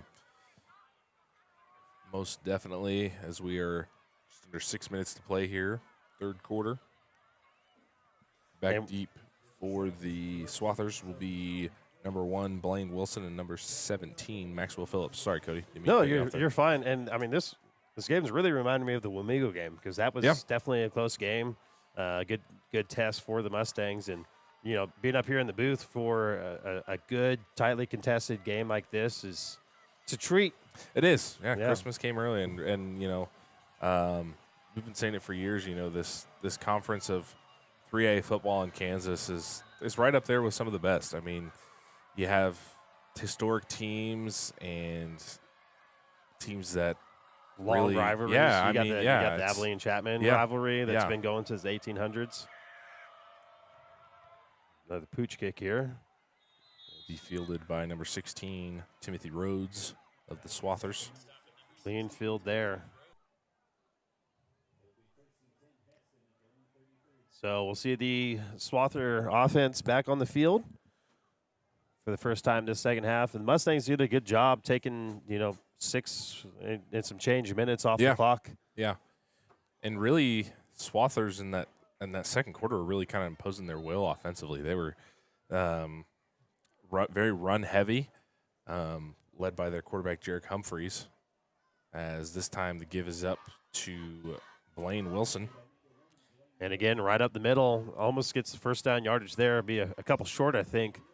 But really haven't seen that at all this year. The Mustang opponents' offense able to really hammer right up the middle.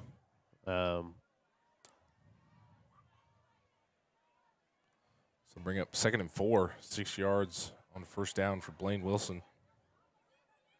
Get the call again, this time up the right side.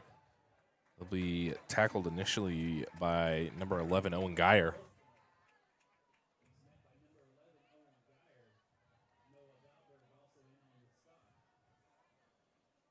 And Mustangs still going that front four.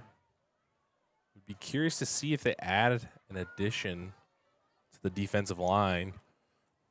Try to beef it up, get after the quarterback. Yeah, I mean, they're really going to have to come up with a conglomeration of things to stop this Hesston offense. Yeah, I think getting some bigger bodies up front and loading the box is going to do well for him here.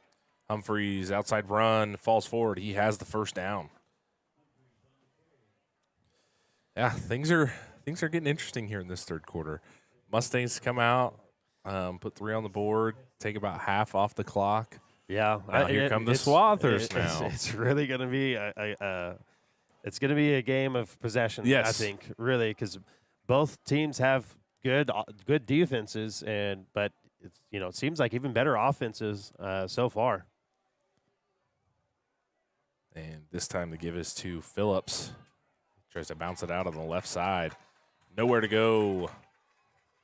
He'll be stopped by number 57, Corday Kirksey of the Mustangs. Not sure who the offensive coordinator is for the Hesston Swathers. If one of you faithful or Hesston's faithful are watching, if you could put that in the comments below. But he's done a really, really good job with the play calling tonight, calling runs up the middle, runs on the outside. And I've done a really good job of mixing it up and keeping the Mustangs guessing. Yeah. And I wouldn't be surprised if we see a pass here pretty quick. For sure. They've done a good job setting up the play action. Spiller has his hands on that one. And Wilson, nowhere to go. We do have a flag on the play. Kind of thrown at a massive players there. Don't know if it's holding or what. See what the white hat has to say. And it indeed will be holding on the Swathers. So Swathers will lose yardage there. See if the Mustangs can capitalize.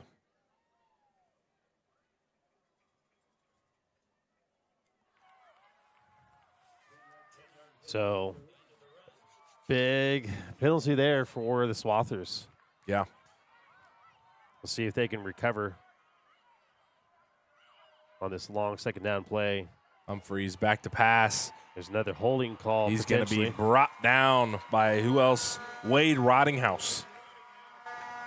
So Called great his job. name quite a bit first half. Yeah, great job there by Wade getting into the backfield. I think we're going to have a holding call here, and I would imagine that Coach Sieben is going to decline that. And they'll bring up 3rd and long. And that penalty is indeed declined. So the sack will stand, and it's going to bring up 3rd and 22, according to the scoreboard. This could be a big turning point here for the Mustang defense. See if they're able to come up and stop here. Mustangs did have them pinned deep at one point in the first half, and the Swathers were able to convert. Humphreys back to pass. Steps up in the middle, jump pass. It's going to be intercepted. Intercepted by number 52, Nick Allen. And Mustangs will take over with good field position. There's a flag on the play. I think it might be offensive holding. We both were. I thought it was bobbled. Yeah, it was originally his intended target, number 4, Gavin Larson. He bobbled it, and then it was originally then off the hands of, I believe, Luke Skinner on that far side. So I didn't know who was coming down with it, but wait for the official ruling here. White hats are going to, or referees, zebras are going to get together and have a little chit-chat. Oh, it's going to be pass interference on the Mustangs. So it'll be 3rd down. Mustangs still have an opportunity to get their offense back on the field here. Man, so 2 big penalties.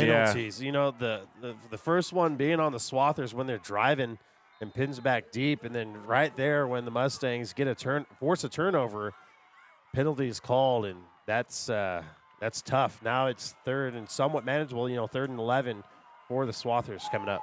Shotgun formation, trips receivers near side. Humphreys back to pass. Steps up into the pocket, and he'll be brought down by who else but Wade Rottinghouse again. So 2 sacks on this drive for the Mustang defense. So we'll see if the Swathers elect. I think they're going to. Yeah, it looks like they will punt it here. I'm not quite sure at what point it starts becoming 4-down territory. By no means are they out of this, but No, it just. I mean, like I said, it's coming down to time of possession It is. and momentum. I think with the way this game is rolling, I think that's probably the last time we're going to see them punt. I think fourth quarter, especially if the Mustangs come down and get 3. That was almost blocked there. Yeah. It's going to take a Swather bounce, and Mustangs will set up shop. But, yeah, I think especially because, Mustangs ran off 5.5 minutes of possession that last time. So especially if they can come down and get another field goal, looking at a one-possession game, and Swathers will kind of need to get the momentum back, especially if the Mustangs can score here. Say one thing we forgot to do at halftime.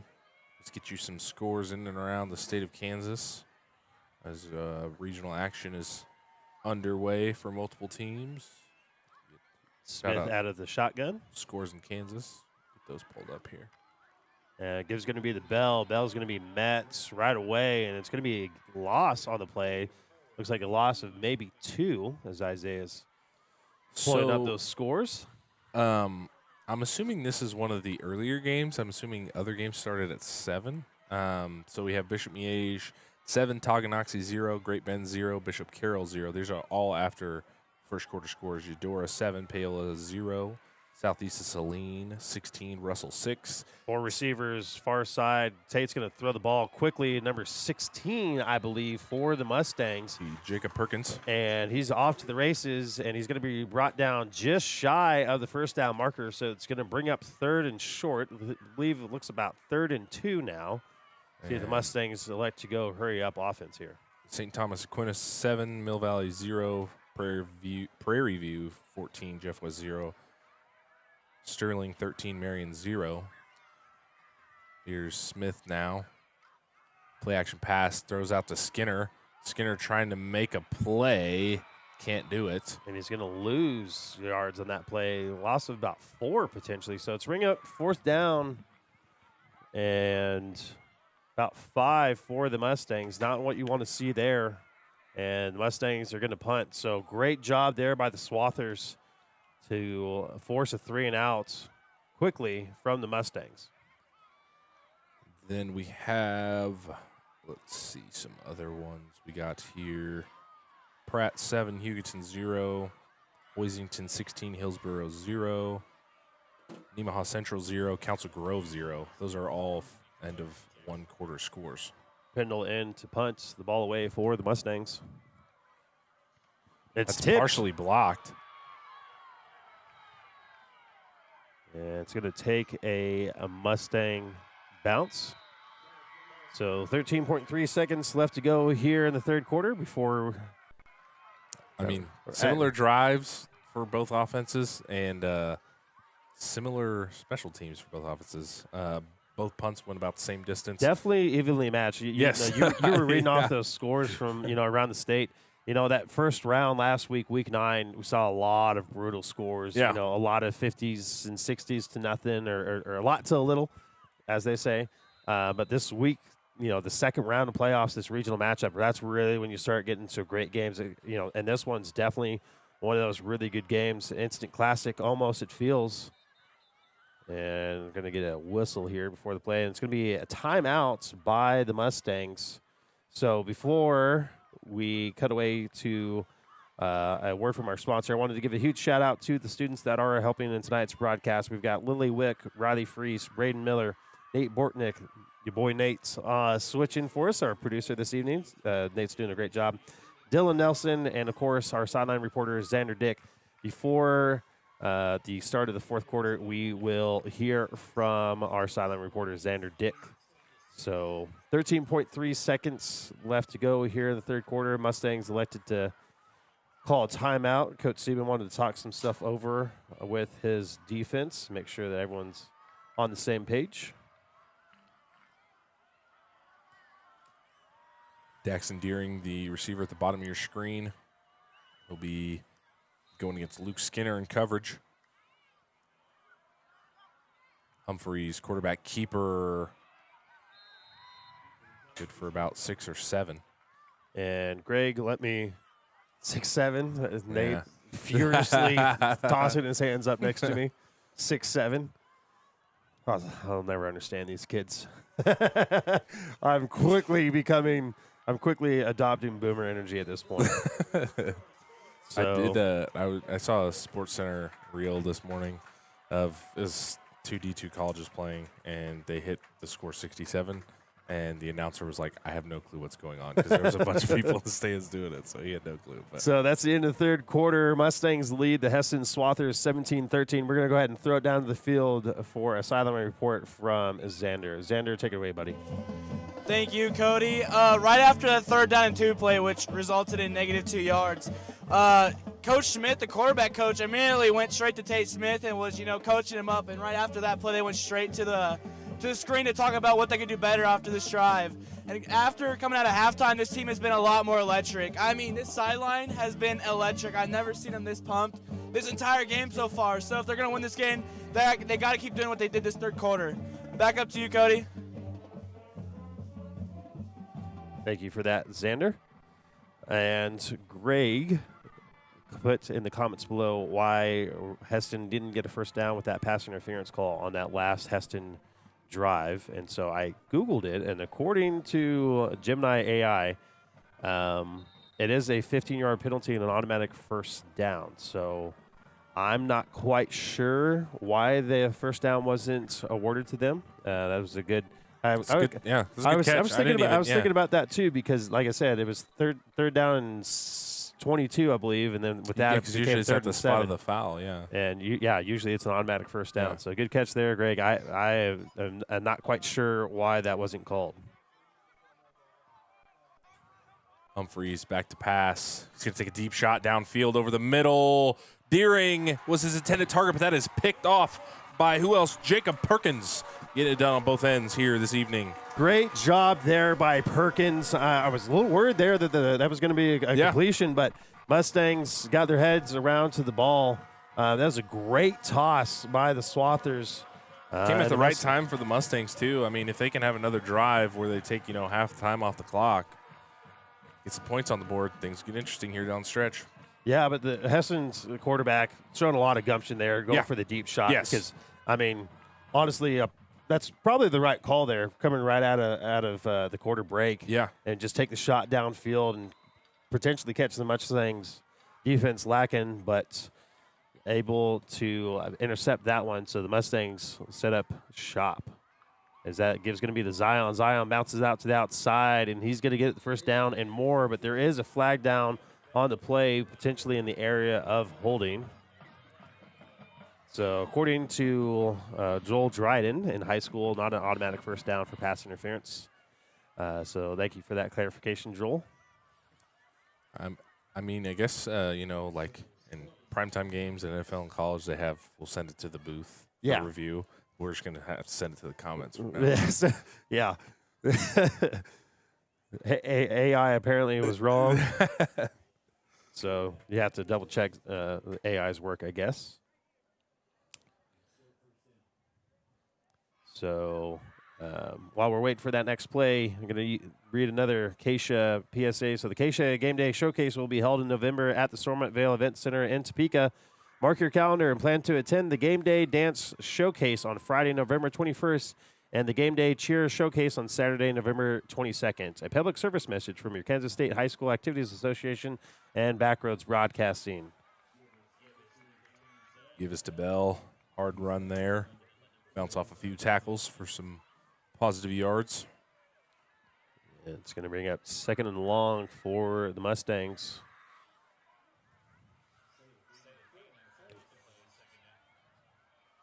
So, should be 2nd and 14, I believe, is what it looks like. And indeed it is. Ball's on the Mustang 13-yard line. Empty backfield for Smith. Perkins is the motion man. He's going to get the call on the sweep. Up the left side, tries to cut it back. And he'll be brought down by Robert Casey. We do have a flag on that side of the field. And I believe it's going to be holding on the Mustangs. Seen a lot of holds on both sides of the ball. The Mustangs tonight definitely, that's going to be a decline, so it's going to bring up third and long, third and long for the Mustangs. Yeah, and that's really what that means is that the Hesston defense is doing a great job getting off blockers, and it's forcing the Mustangs to have to hold their defender to try and extend the play, and officials doing a good job getting those calls off. 3rd and 14 here, or 3rd and 17, excuse me. See if they like to take a deep shot. Tate Smith firing down the field. Perkins is his intended target off the hands of him and 2 defenders. That's number 2 in coverage, Jamison Cole. Tip drill there, almost in the hands of a Swathers defender, and that would have been huge. It's going to bring up 4th and long for the Mustangs, and we're going to see another punt, and we'll see if special teams coach, Coach Obercrom, change up the protection, as last time the Mustangs punted, the Swathers were able to get a hand on that ball. So yeah, see if Mustangs elect for a little more punt protection here so they can have Pendle get this kick away.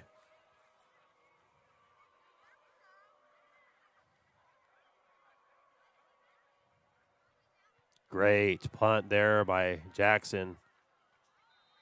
The fair caught by Eli Haug Jr. And it's still going to be on the Mustangs side of the field.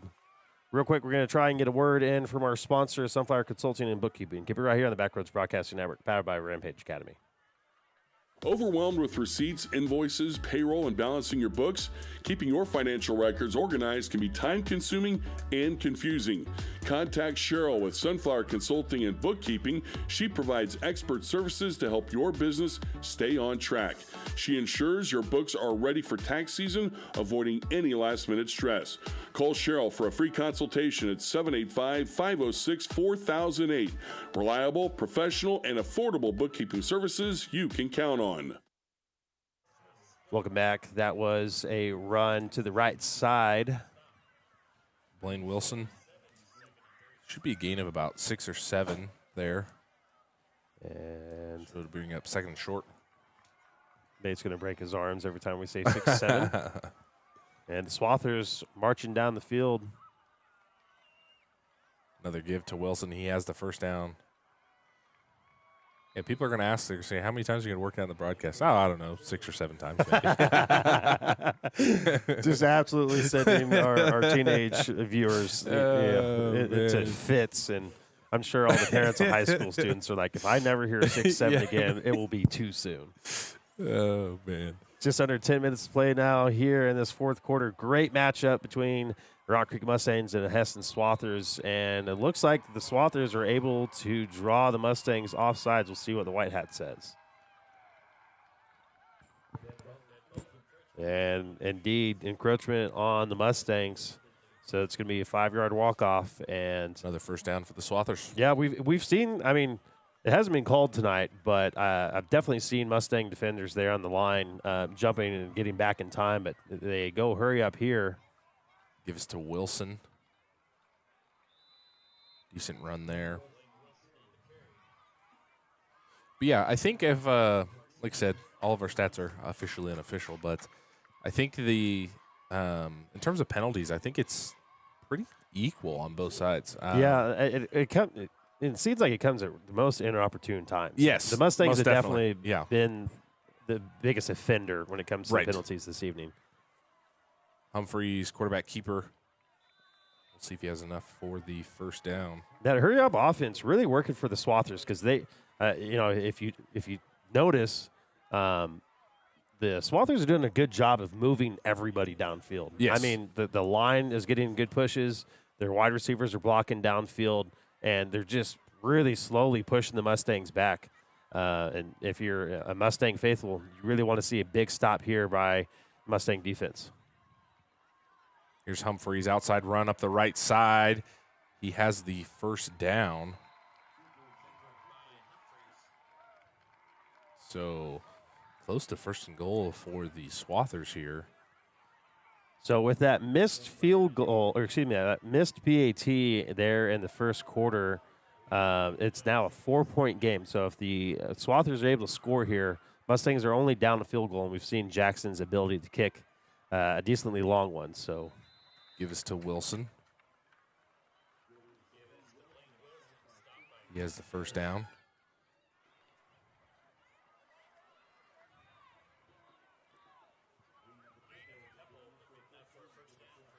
So just over 8 minutes remaining here in the fourth quarter. And with as quick as we've seen both of these teams score, could be good for multiple scores here. Humphreys cuts that one back. We do have another flag on the far side.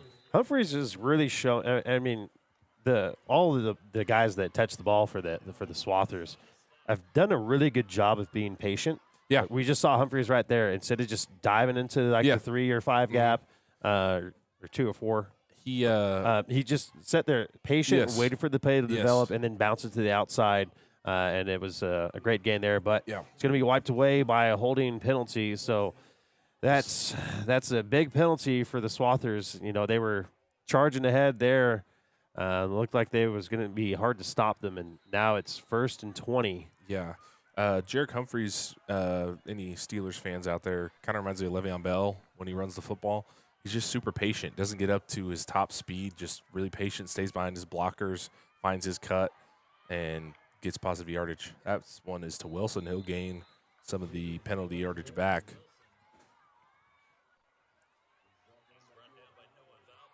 Noah Valberg on the stop for the Mustangs. Shout out to the conditioning coach for the Swathers too. They have really been hurry up offense tonight and running up and down the field, and doesn't look like they're gassed at all. Humphreys rolling left. Fires for the back of the end zone for Daxon Deering.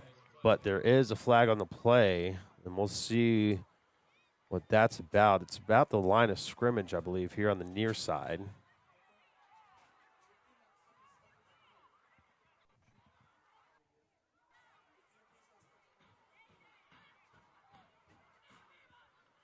So it'll be on the offense.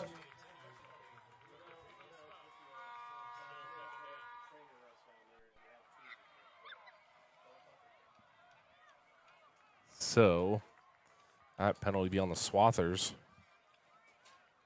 just as they're gaining some momentum here close to the red zone. Back them up again. 2nd and 13 now, or 2nd and 30, excuse me. Humphrey fires left, caught by Wilson, and he'll be slung down by number 52. Capitalize here, you know, the Swathers have been penalized and pinned themselves back outside of what I would imagine would be field goal range for the Swathers if they have that ability, and really made a 4th down play that much harder. But we'll see if they're able to come up with a stop here on 3rd down and long. 6.5 minutes to play. 3rd and 18 for the Swathers. Humphreys back to pass. Good protection. He's going to step up in the pocket, and he'll be brought down by Wade Rottinghouse. So that'll bring up 4th down and long for the Swathers. And we've called Wade several times tonight on the broadcast. Wade really stepping up and showing out here, and what is going to be a defensive, really it's going to come down to defense. So, yeah, and good job by Wade Rottinghouse to shed the block. We've seen Humphreys use his legs and vex this defense over and over again, but big 4th down here for both teams. And we're going to have a timeout called by the Mustangs. So Coach Sieben really want to make sure that he's got the correct defensive play called. So with that, we're going to step aside and hear a word from our sponsor, Prairie Winds. Keep it right here on the Backroads Broadcasting Network, powered by Rampage Academy. Prairie Winds Family Care, we believe great care starts with a simple conversation. We are committed to providing exceptional, personalized care for your whole family. Our goal is simple, to treat you the way you would want your own family treated. From pediatrics and primary care to managing chronic conditions, mental health, hormone therapy, and medical weight loss management, we offer comprehensive services for every stage of life. We are healthcare you can trust right here in the community. Stop searching for a medical home and start building a lasting bond. Schedule an appointment today. Welcome back here to the Backroads Broadcasting Network, powered by Rampage Academy. 5:46 left to go here in the fourth quarter. Big fourth down here for both the Mustangs and the Swathers. Swathers were really on the doorstep of the Mustangs end zone there, and with all these penalties, not only have they kind of shot themselves in the foot and had to regain yards they already gained, but the clock is starting to become a factor. I don't know how many of you guys play the new college football game, but crowd intensity is at the max here at the Rock. Here's pressure off the edge. Humphreys steps up, hit as he throws to the end zone. Jump ball. And incomplete. Incomplete. Great stop there by the Mustangs. There for a second, I thought he was going to bring that one down, and that would have been absolutely massive for the Swathers. That but instead, it is a turnover on downs. That was Gavin Larson. I don't know if we can take a look at that if we have replay tonight, but man, oh man, was that close. Humphrey stepping up in the pocket, has the awkward toss of ball thrown up. Larson has his hands on it, just cannot come down with it.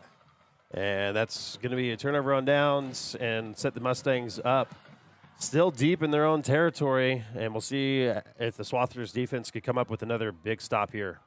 Here's Bell trying to make something. And again, like I mentioned before, that fourth down play, not only were those penalties obviously very hurtful for the Swathers, but it kept the clock rolling.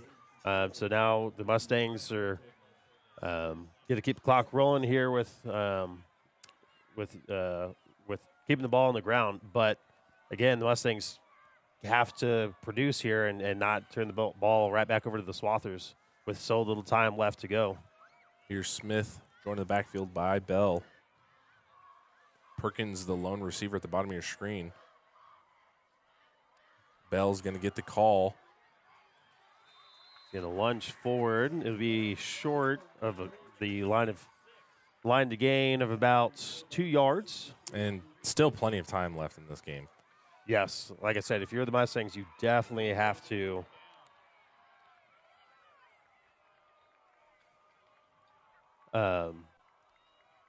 sorry, I got a text from Xander. Had a little bit of a technical malfunction down there on the sideline.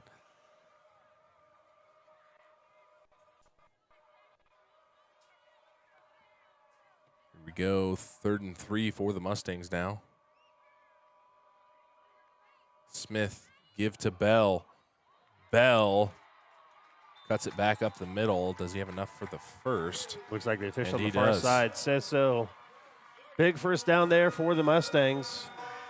Yeah, I think if, you're Coach Sieben, I think you're talking about to your offense, hey, I just need at least 4 first downs from you here.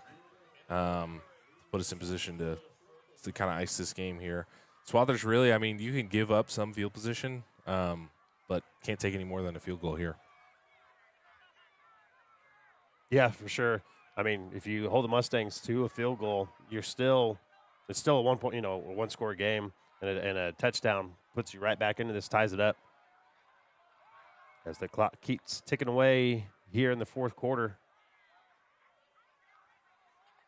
Bell gets the call again, this time up the left side. Nice run there. Bell, gain of 5. Bell explosive as always, and looks like we have a Hesston player. Oh, he's going to get up on his own power. It's number 70, Emmett O'Halloran. Good to see him up. But yeah, I've kind of seen a resurgence of Zion Bell here this second half. Not that he was super quiet in that first half, but I think Swathers had a good game plan for him. Yeah, I feel like they keyed heavily on Zion, and panned out for him really well in that first half, and the second half, Zion's been more explosive. 2nd and 4 now. Who else? Zion Bell. Up the left side. He's got the first down. So that's going to take us right about to the 2 minute mark before the Mustangs need to snap it again. And I believe the Swathers have all 3 timeouts here. So if you're the head coach over there, how are you trying to gauge this? I mean, you still have, time is definitely a factor here late. I don't think the Mustangs are going to like to throw, but I think you're just trying to be aggressive, chomping at the bit, trying to cough up that football, cause a fumble, anything. We'll see. It's 1st and 10 now for the Mustangs. Give is to Bell again. Up the middle, nowhere to go. So being met right there at that line. We'll see, and we do see the first timeout called by head coach for the Swathers, Tyson Bowerly. And one of the Hesston faithful did mention earlier that Coach Bowerly is the offensive coordinator for the Swathers. Done a great job calling this game so far tonight. Definitely an explosive offense, but here with a little over 2 minutes left, really got to ask a lot out of your defense here to come up with the stop here. Yeah, because if the Mustangs, get a first down from here on out, it starts to look a lot more dicey for Hesston's chances to come back and either tie or go up.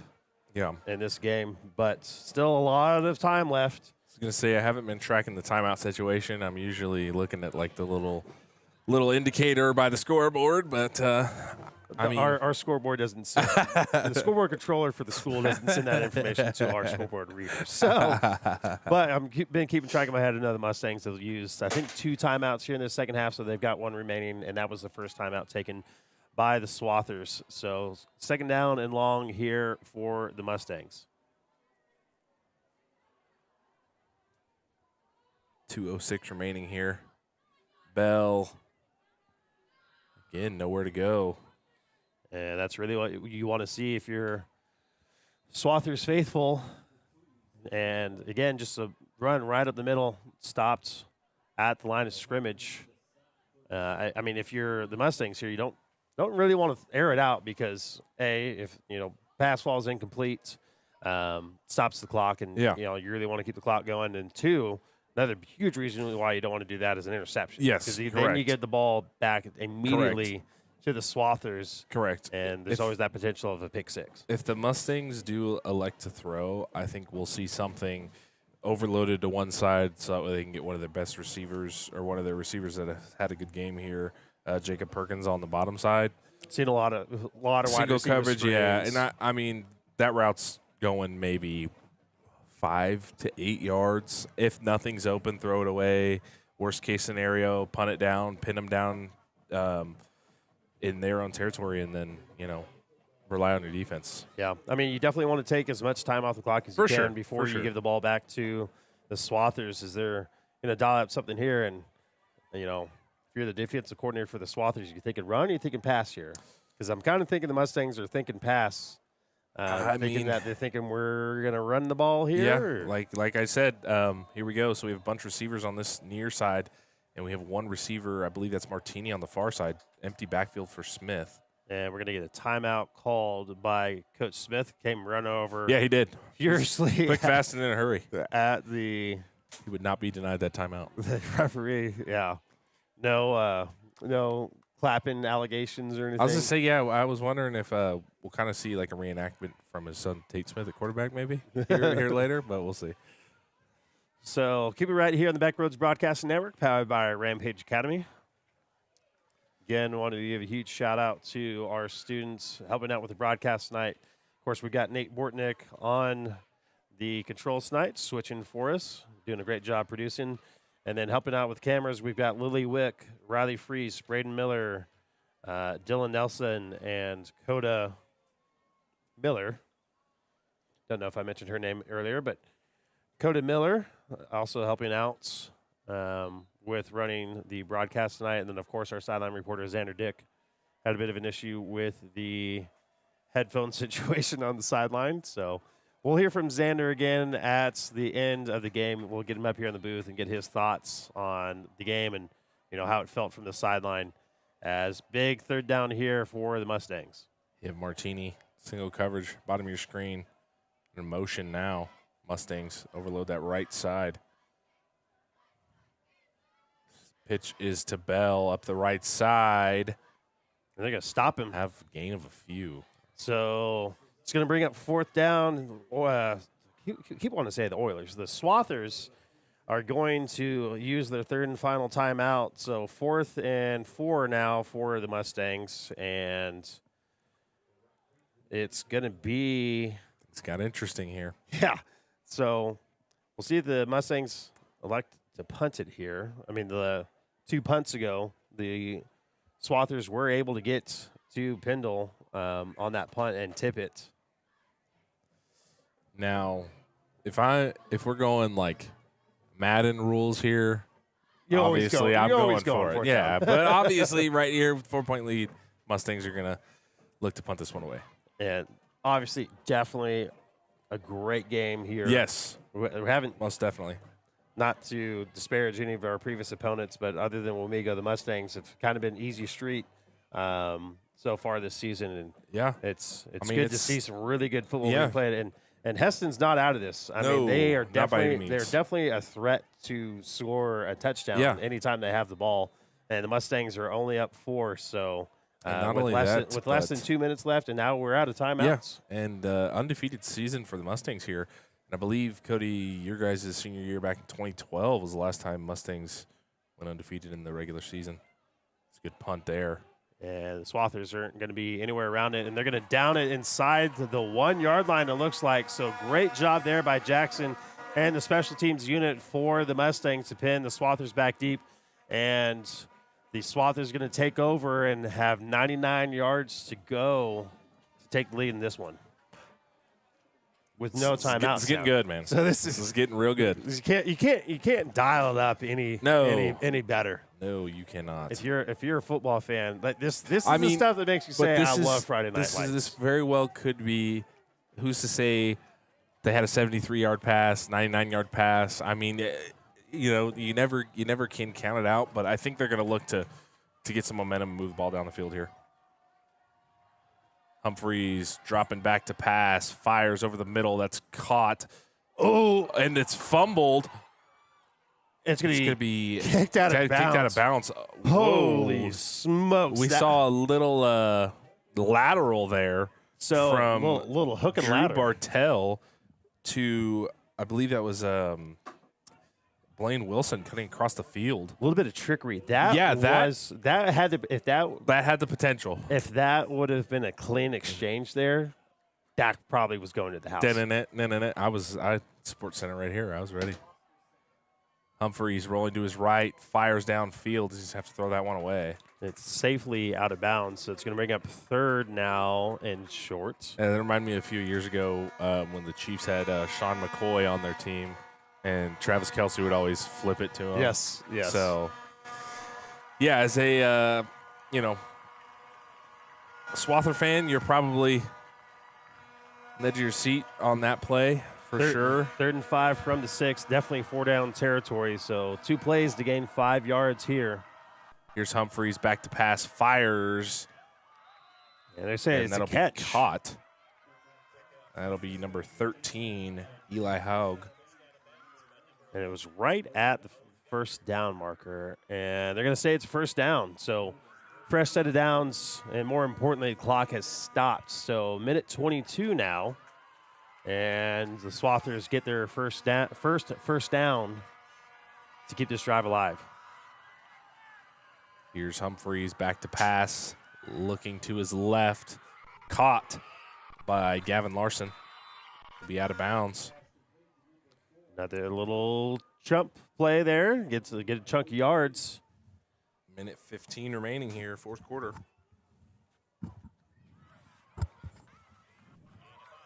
I don't know about you, man, but this is prime football here. Got the Swathers driving. Mustangs desperately need a stop. Humphreys back to pass, stepping up into the pocket, fires over the middle, caught. Daxon Deering. He's going to have a 1st down. But he's going to be down in the middle of the field. Clock's still running.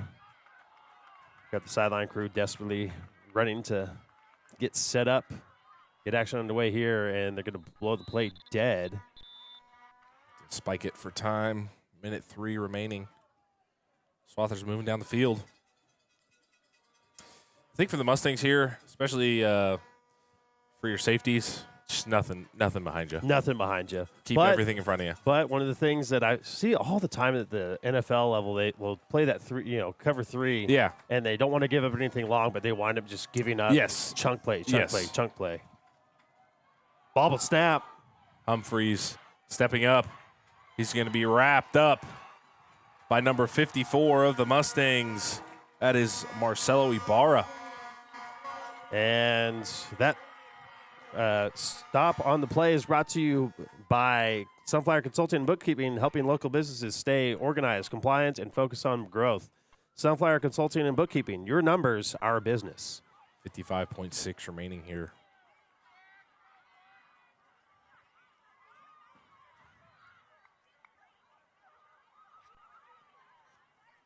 So 2 touchdowns tonight and a field goal by the Mustangs, and 2 touchdowns thus far by the Swathers. A missed extra point in the first quarter, and saying a legal procedure on the offense. And it's going to be a 5-yard penalty. So it's going to be second down now and about 15. You got Daxon Deeren going against Luke Skinner at the bottom of your screen. Humphreys, pass, caught over the middle. Lateral play, Deeren gets it. That time the Mustangs were ready for that one. Like I said, that first time they ran it, pinned deep in their territory. They had a chance to go big, but Mustangs ready for it that time. Here's Humphreys, back to pass again. Rolling to his right, flags on the play. He's taking a deep shot downfield. Just out of the hands of the intended receiver. We got flags down on the field. I believe it's Eli Haug again. Haug, excuse me. And if it's on the Swathers, I imagine the Mustangs are going to elect to decline the penalty. And that would bring up 4th down. See what the White hat has to say.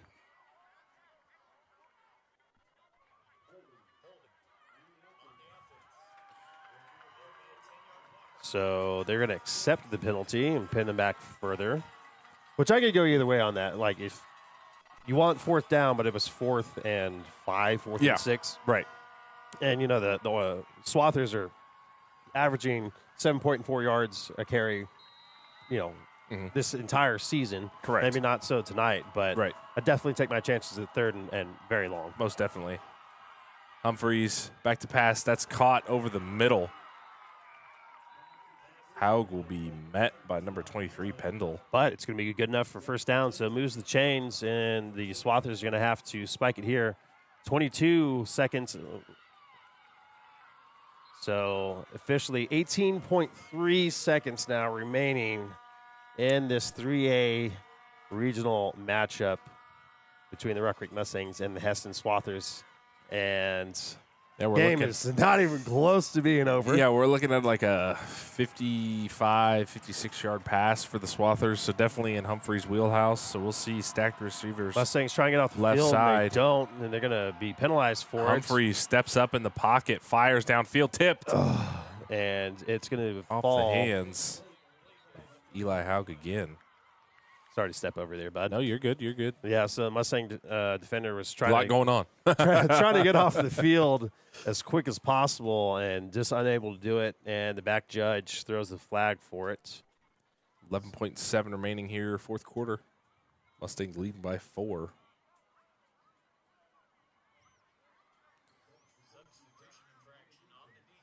So at this point, Mustang secondaries backed up as far back as they can get. So 2nd and 10 for the Swathers. As I stated earlier, crowd intensity at a high here, 11.7 seconds remaining here. Swathers. Chance to move on. Humphreys, he's slung down.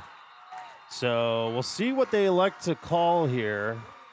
There should be about and that'll be sacked by Eric Tim. So he puts the exclamation point on this one. I'm not sure the officials are think- talking.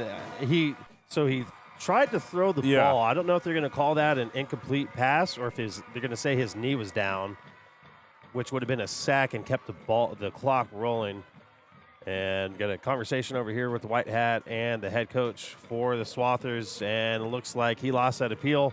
So your Mustangs are going to advance, keep the undefeated season alive. The Mustangs will advance to the sectional game and move to 10-0 on the season. Great game by both teams tonight. Swathers kept me on the edge of my seat till the very, very last play. I mean, there was – yeah, I agree with you. I mean, we talked about it in pregame. They have the home run capability.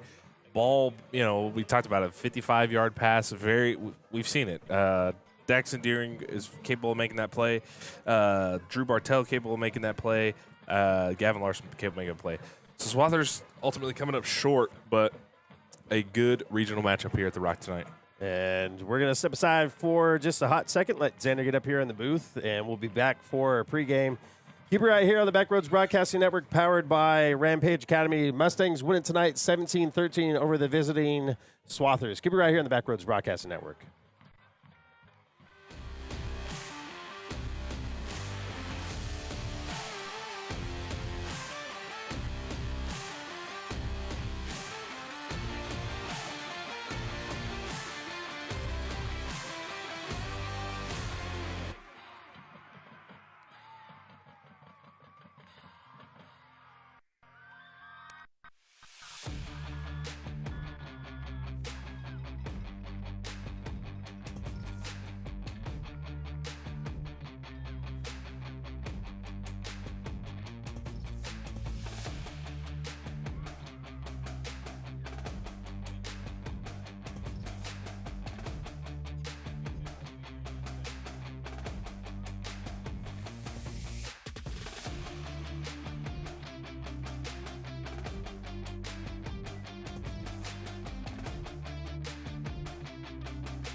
Alrighty. Welcome. Oh, got it. Welcome back, ladies and gentlemen, to Backroads Broadcasting, powered by Rampage Academy. As you see there on your screen, the Rock Creek High School Mustangs, tonight's victor in this matchup, being presented with the regional championship plaque. Great job by the Mustangs. Great season for the Hesston Swathers. Came in here against an undefeated Rock Creek on the best start that we've ever had as a school, and really duked it out with the Mustangs. Great test for the Mustangs. So we've got Xander Dick up in the booth with us. We're going to bring him on here in a minute, let him warm up a little bit. But Isaiah, thoughts? First thoughts about tonight's game. It's a treat to watch. Good regional matchup between both teams. Very well could have gone Swathers' way too. It's a great football team. But yeah, I mean, Mustangs keep the train rolling. Undefeated up at this point, so interesting to watch. Yeah, and really, first thoughts from the Mustangs. We'll go into some scores around the area, and we'll take a look at the 3A playoff bracket here in a moment. But, yeah, just overall, I feel like tonight was a great challenge for the Mustangs. And we talked about it during the broadcast. We haven't seen the Mustangs really be challenged all year except for that Wamego game. And the Swathers did a good job coming in and really running our defense through. And hopefully, the Mustangs had to face some adversity. We're able to step up. Wade Rodinghouse is a huge standout player for tonight for the Mustangs on the defensive side of the ball. And I think this is honestly exactly what you'd want if you're the Mustangs. Right. Getting tested in the playoffs, and we didn't lose, and we get to advance to the next week with that added intensity and pressure, and kind of just nervousness of a close game when the Mustangs haven't been in a close game in weeks at this point. So we'll go ahead and bring on Xander Dick. So Xander, you want to say hello? How we doing, guys? Good. How's the weather? How was the weather down there? It was pretty cool. I'm not gonna lie. So Xander, you were on the sidelines. What is your kind of overall thoughts of the game and how the Mustangs played? First half, honestly, to give you the best, just straight up answer was, I personally didn't think we did the greatest, but it's understandable. We played a actual really good team. And I mean, when you come in playing, Concordia, Abilene, Chapman, all those. I don't want to be mean here. Below average teams, you're not just going to come out there, just immediately score touchdowns. So just them fighting through adversity through the first half and then still going to halftime with a score just really proved that, even playing below average teams, they still can compete. And then obviously only scoring a field goal after halftime, I mean, that still points that, Hesston didn't have. And then third quarter, just playing some really good defense. I mean, they came out and they made some significantly good plays compared to the first half.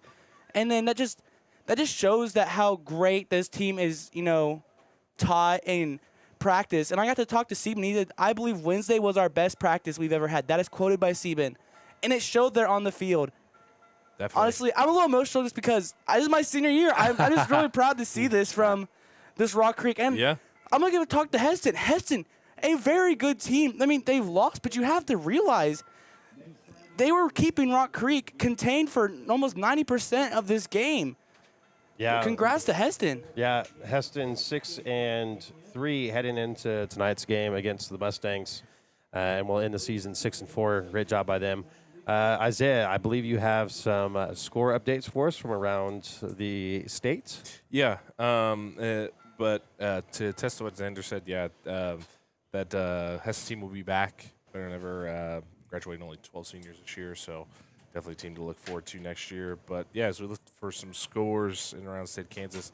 Now, mind you, these games are halftime scores because they start an hour later at 7 o'clock. But Bishop Miege 16, Tonganoxie 6, Osage City 53, Atchison Co 0, Rossville 33, Jeff County North 6, Sterling 33, Marion 6, Hoisington 24, Hillsboro 0, Leavenworth 14, Blue Valley North 0, southeast of Saline, say that 5 times fast, 30, Russell 12, Prairie View 14, Jeff West 14, Great Bend 28, and Bishop Carroll 0.